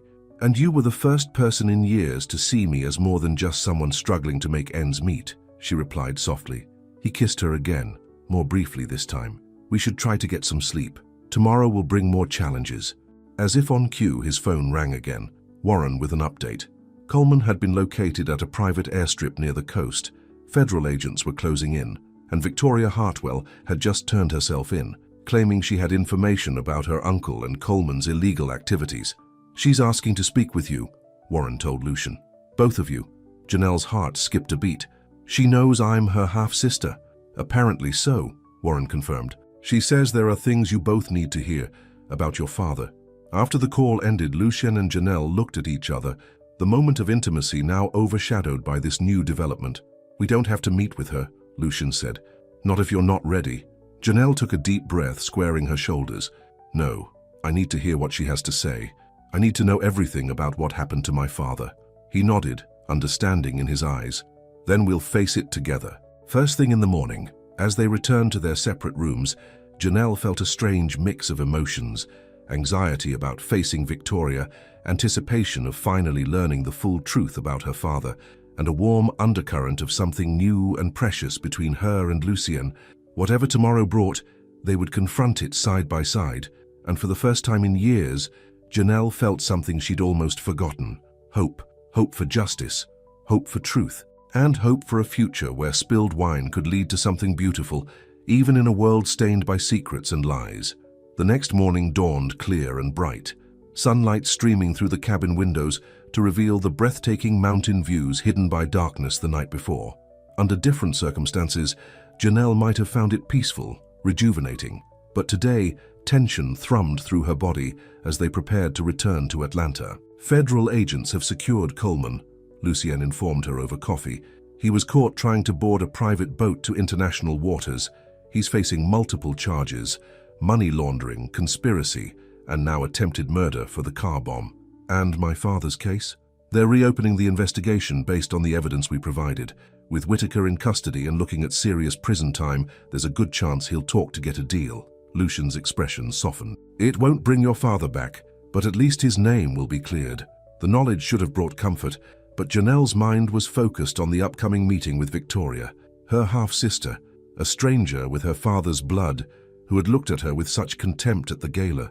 "What do you think she wants to tell us?" she asked.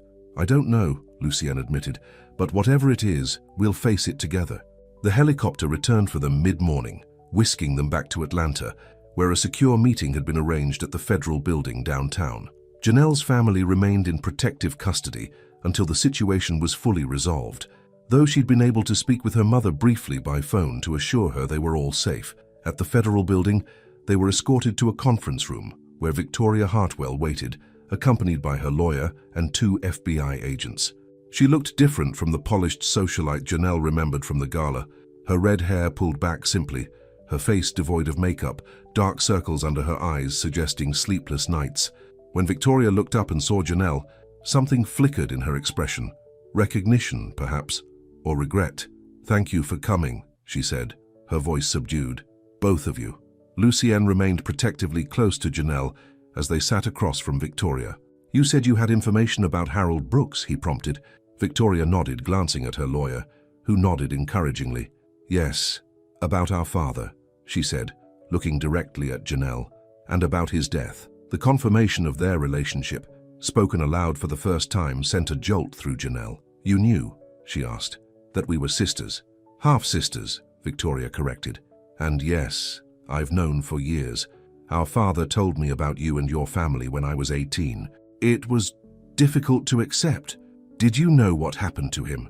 Janelle pressed, the most crucial question burning inside her. Victoria's eyes filled with tears, genuine, not the theatrical display from the gala. "Not at first. Uncle Thomas told me he'd run off, abandoned both his families. I believed him because it was easier than facing the alternative." "When did you learn the truth?" Lucienne asked. "About 2 years ago," Victoria replied. "I overheard Uncle Thomas and Richard Coleman arguing. They mentioned Harold Brooks and taking care of the problem. I confronted my uncle afterward, and he admitted what they'd done." She swallowed hard. "They killed our father because he discovered their money laundering operation, and because he was threatening to tell both his families everything."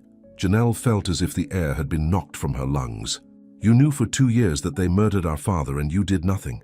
"I was afraid," Victoria said, her voice breaking. "Uncle Thomas made it clear that if I went to the authorities, I'd meet the same fate, and then he and Coleman brought me into their operation, gave me a position that made me complicit, trapped me. That's why you were so hostile at the gala," Lucienne realized. "You saw us together and feared we were already investigating." Victoria nodded. "When you hired Janelle, I knew for certain. Uncle Thomas was furious. He and Coleman started planning how to handle both of you, just like they had our father." "The car bomb," Janelle said. "The attack at the safe house. That was them." "Coleman's people," Victoria confirmed. "Uncle Thomas preferred more subtle approaches. Threats, intimidation. But Coleman panicked when he realized how close you were getting to the truth." "Why come forward now?" Lucienne asked, skepticism evident in his tone. Victoria looked down at her hands, then back up at Janelle. "Because I couldn't let them kill my sister. Whatever else I've done, whatever mistakes I've made, I couldn't have that on my conscience." The FBI agents explained that Victoria had provided valuable testimony against Coleman and Whitaker, as well as evidence of the broader money laundering operation. In exchange, she would face reduced charges and possibly avoid prison time altogether. "There's one more thing," Victoria said, as the meeting drew to a close. "Something our father left for you, Janelle. He gave it to me for safekeeping, made me promise to deliver it if anything happened to him." She nodded to one of the agents, who produced a sealed envelope. "I never opened it. I should have given it to you years ago, but you resented me," Janelle finished for her. "The daughter from his real marriage." Victoria didn't deny it. "I was jealous you had him in your daily life, family dinners, school events. I only had occasional secret meetings, always looking over our shoulders." Janelle accepted the envelope, recognizing her father's handwriting on the front. "For Janelle, if I am unable to tell you myself." "I'll give you some privacy," Victoria said, standing to leave with her lawyer and the agents. "Victoria," Janelle called after her. The redhead paused, turning back. "Thank you for coming forward, for saving our lives. It wasn't forgiveness, not yet, but it was acknowledgement, recognition of the complicated bonds that tied them together, whether they wanted them or not." Left alone with Lucienne, Janelle stared at the envelope in her hands. "I'm not sure I'm ready to read this." "You don't have to do it now," he said gently. "Or you can read it alone." She shook her head. "No, I want you here. Whatever it says, I want you with me." With trembling fingers, she broke the seal and unfolded the letter inside. Her father's familiar handwriting brought tears to her eyes before she'd read a single word. "My dearest Janelle," the letter began, "if you're reading this, then my worst fears have come to pass. I've discovered something dangerous, a money laundering operation involving people I trusted, including Richard Coleman and Thomas Whitaker. I've gathered evidence which I've hidden in a safe place, but I fear they suspect what I know." The letter went on to explain the details of what he'd uncovered, much of which they already knew from the flash drive. But then came the part that made Janelle's breath catch. "There's something else you should know. I have another daughter, Victoria, Thomas Whitaker's niece. She is your half-sister, born before I met your mother. It was a relationship in my youth that ended badly, but Victoria is innocent in all this. If something happens to me, please find her. You both deserve to know each other, to have family in this world." Tears streamed down Janelle's face as she read the final paragraphs. "If I don't return home, know that it was never by choice. I would never willingly leave you, your brother, or your mother. You are my heart, my proudest achievement. I've tried to teach you strength, integrity, and the importance of standing up for what's right, even when it's difficult, even when it's dangerous. I see those qualities in you already, my brilliant girl. Whatever path your life takes, hold on to them, and know that I am with you always, in the person you've become and the woman you will be. All my love forever, Dad."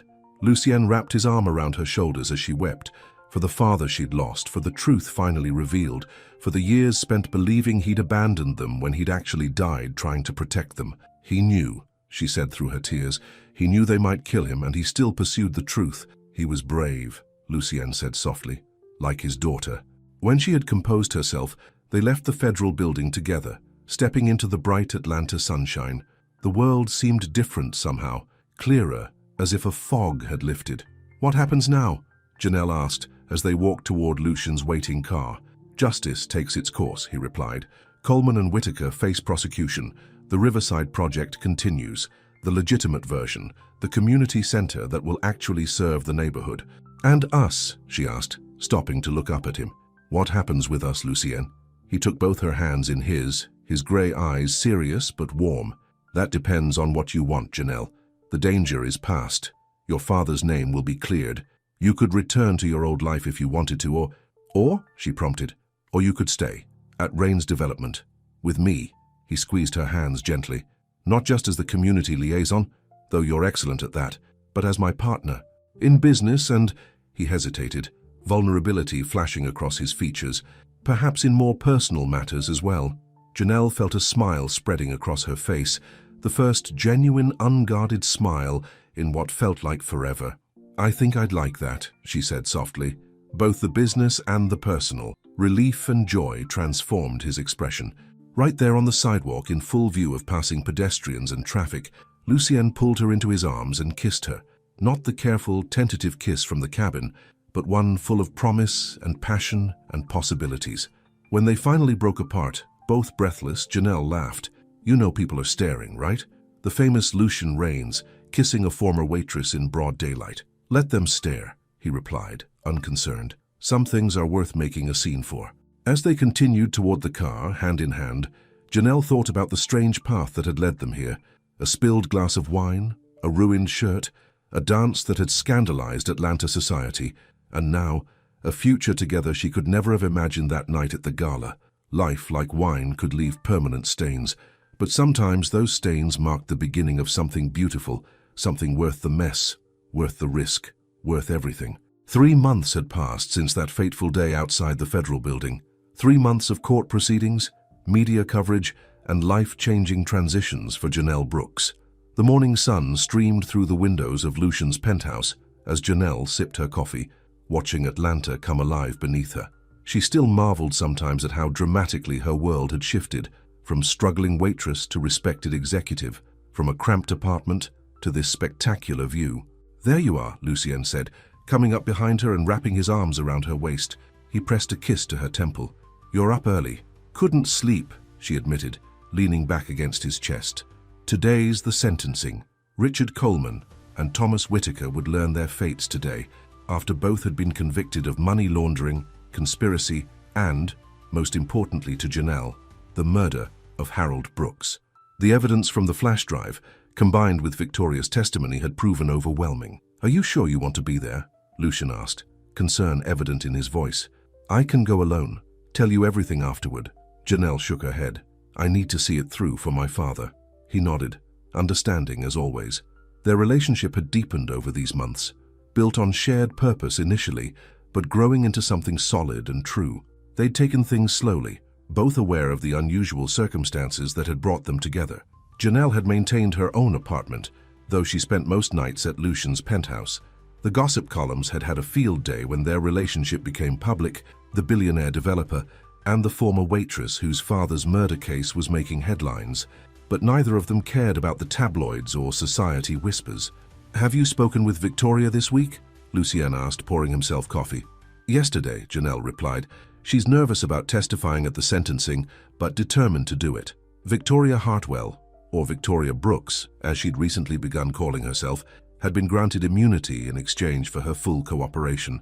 Over the past months, she and Janelle had formed a cautious relationship, not quite friendship, but evolving beyond the hostility of their first encounters. Weekly coffee meetings had become a ritual, both women working to understand each other and the father they'd shared in such different ways. "And your mother? How did she take the news about the community center dedication?" Janelle smiled. The Riverside Community Center was nearing completion, a state-of-the-art facility that would provide job training, healthcare, childcare, and resources to the neighborhood. Yesterday, the board had unanimously approved naming it the Harold Brooks Community Center. "She cried," Janelle said softly. "Happy tears. She said Dad would have been so proud to see his work finished, his name on something that helps people." The investigation had fully cleared Harold Brooks's name, proving he'd been murdered for discovering the money laundering operation, not because he'd embezzled funds as the rumors had claimed. For Vivian, who had suffered years of whispers and shame, the vindication had been healing. "She's right," Lucien said. "He would be proud. Of the center, yes, but mostly of you, what you've accomplished, how you've carried on his legacy." Janelle turned in his arms, looking up at him with a mixture of love and gratitude. "I couldn't have done any of it without you." "Yes, you could have," he countered. "Maybe differently, maybe on a different timeline, but never doubt your own strength, Janelle. It's one of the things I love most about you." The casual mention of love still gave her a flutter, even though they'd exchanged those words weeks ago, on a rainy evening much like the one in the vision that had first brought them together. "We should get ready," she said, glancing at the clock. "Court starts in 2 hours." As they dressed, Lucien in one of his impeccable suits, Janelle in a tailored navy dress that projected both professionalism and confidence, she reflected on how comfortable they'd become in each other's space. His penthouse, once a symbol of unattainable luxury, now felt like home. Her family had visited for dinner just last weekend, Vivian moving more easily thanks to the advanced treatments her new insurance covered, Dion excitedly discussing college basketball scholarships. The ride to the courthouse was quiet, both lost in their thoughts. Outside, reporters clustered on the steps, cameras ready.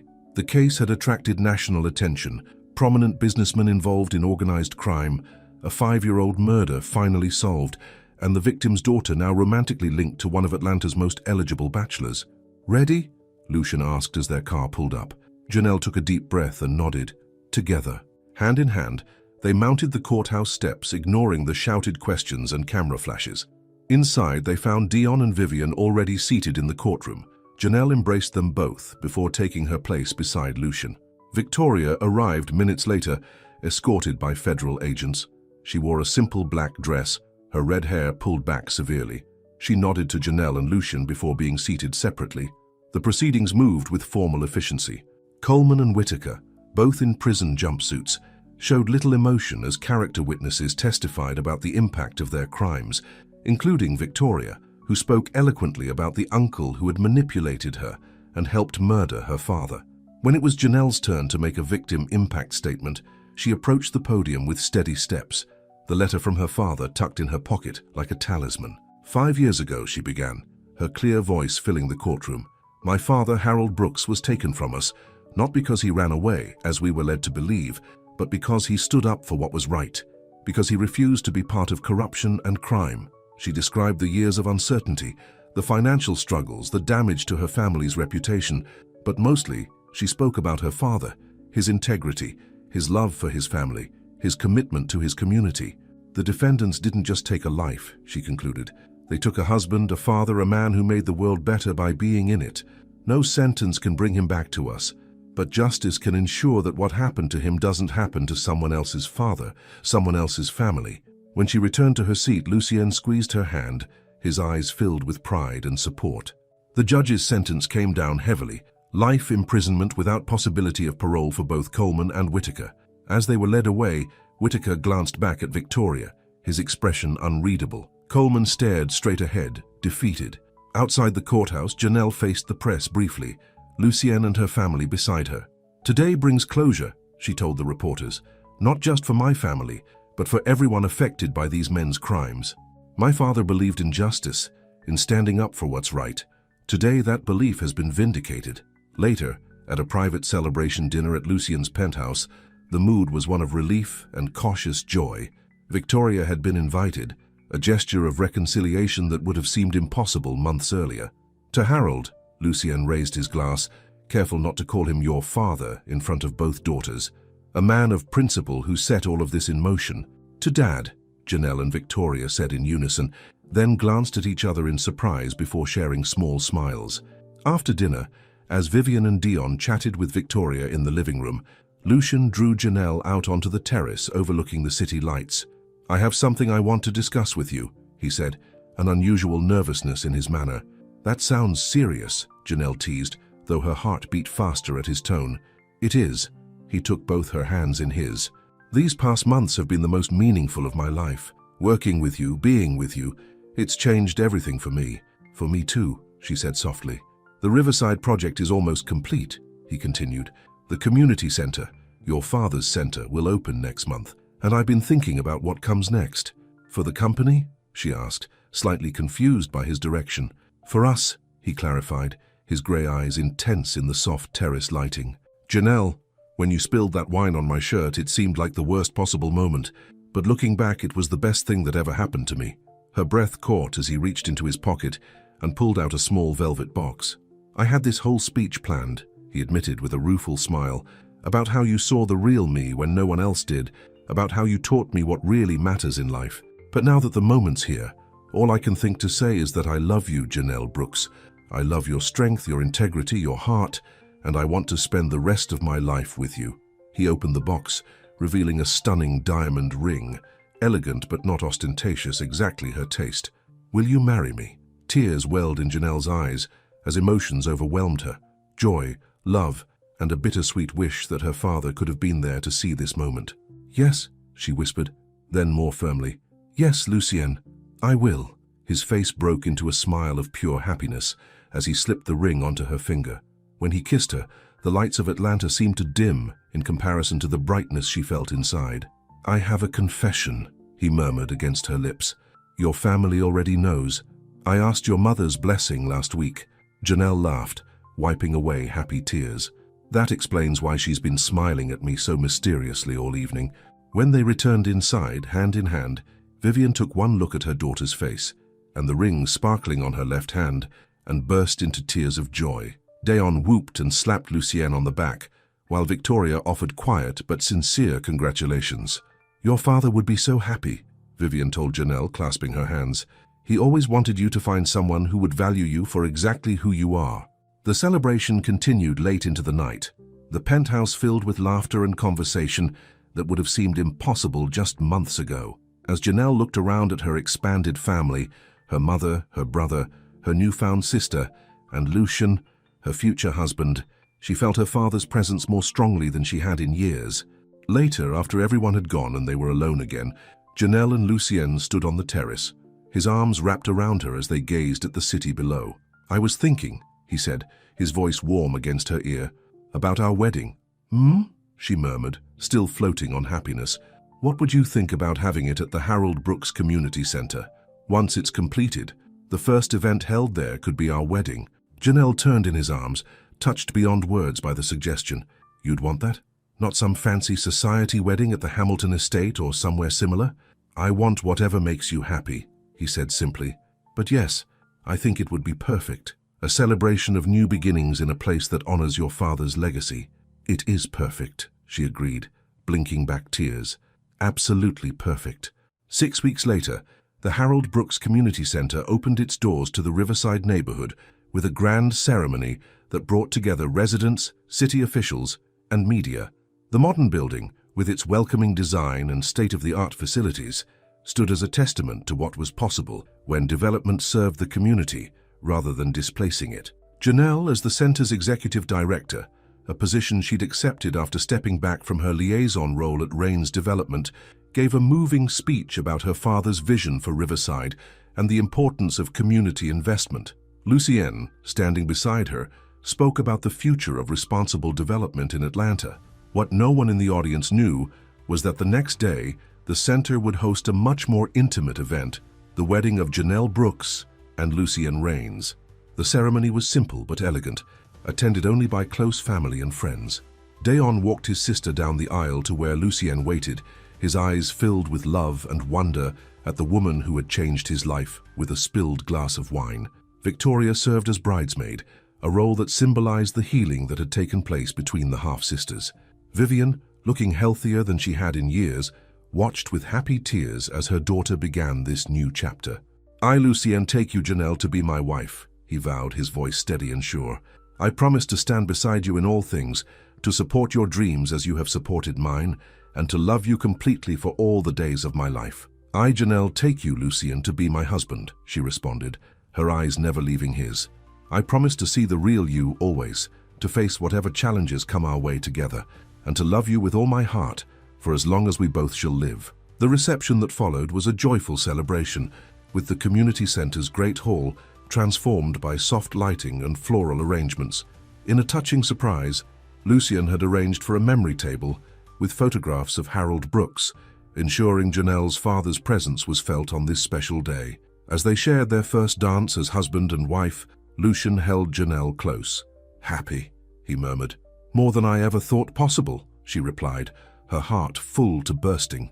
"You know, when I spilled that wine on you, I thought it was the worst moment of my life." He laughed, spinning her in a gentle turn. "And now? Now I think it might have been the best," she said. "It led me to you, to the truth about my father, to reconnecting with Victoria, to all of this.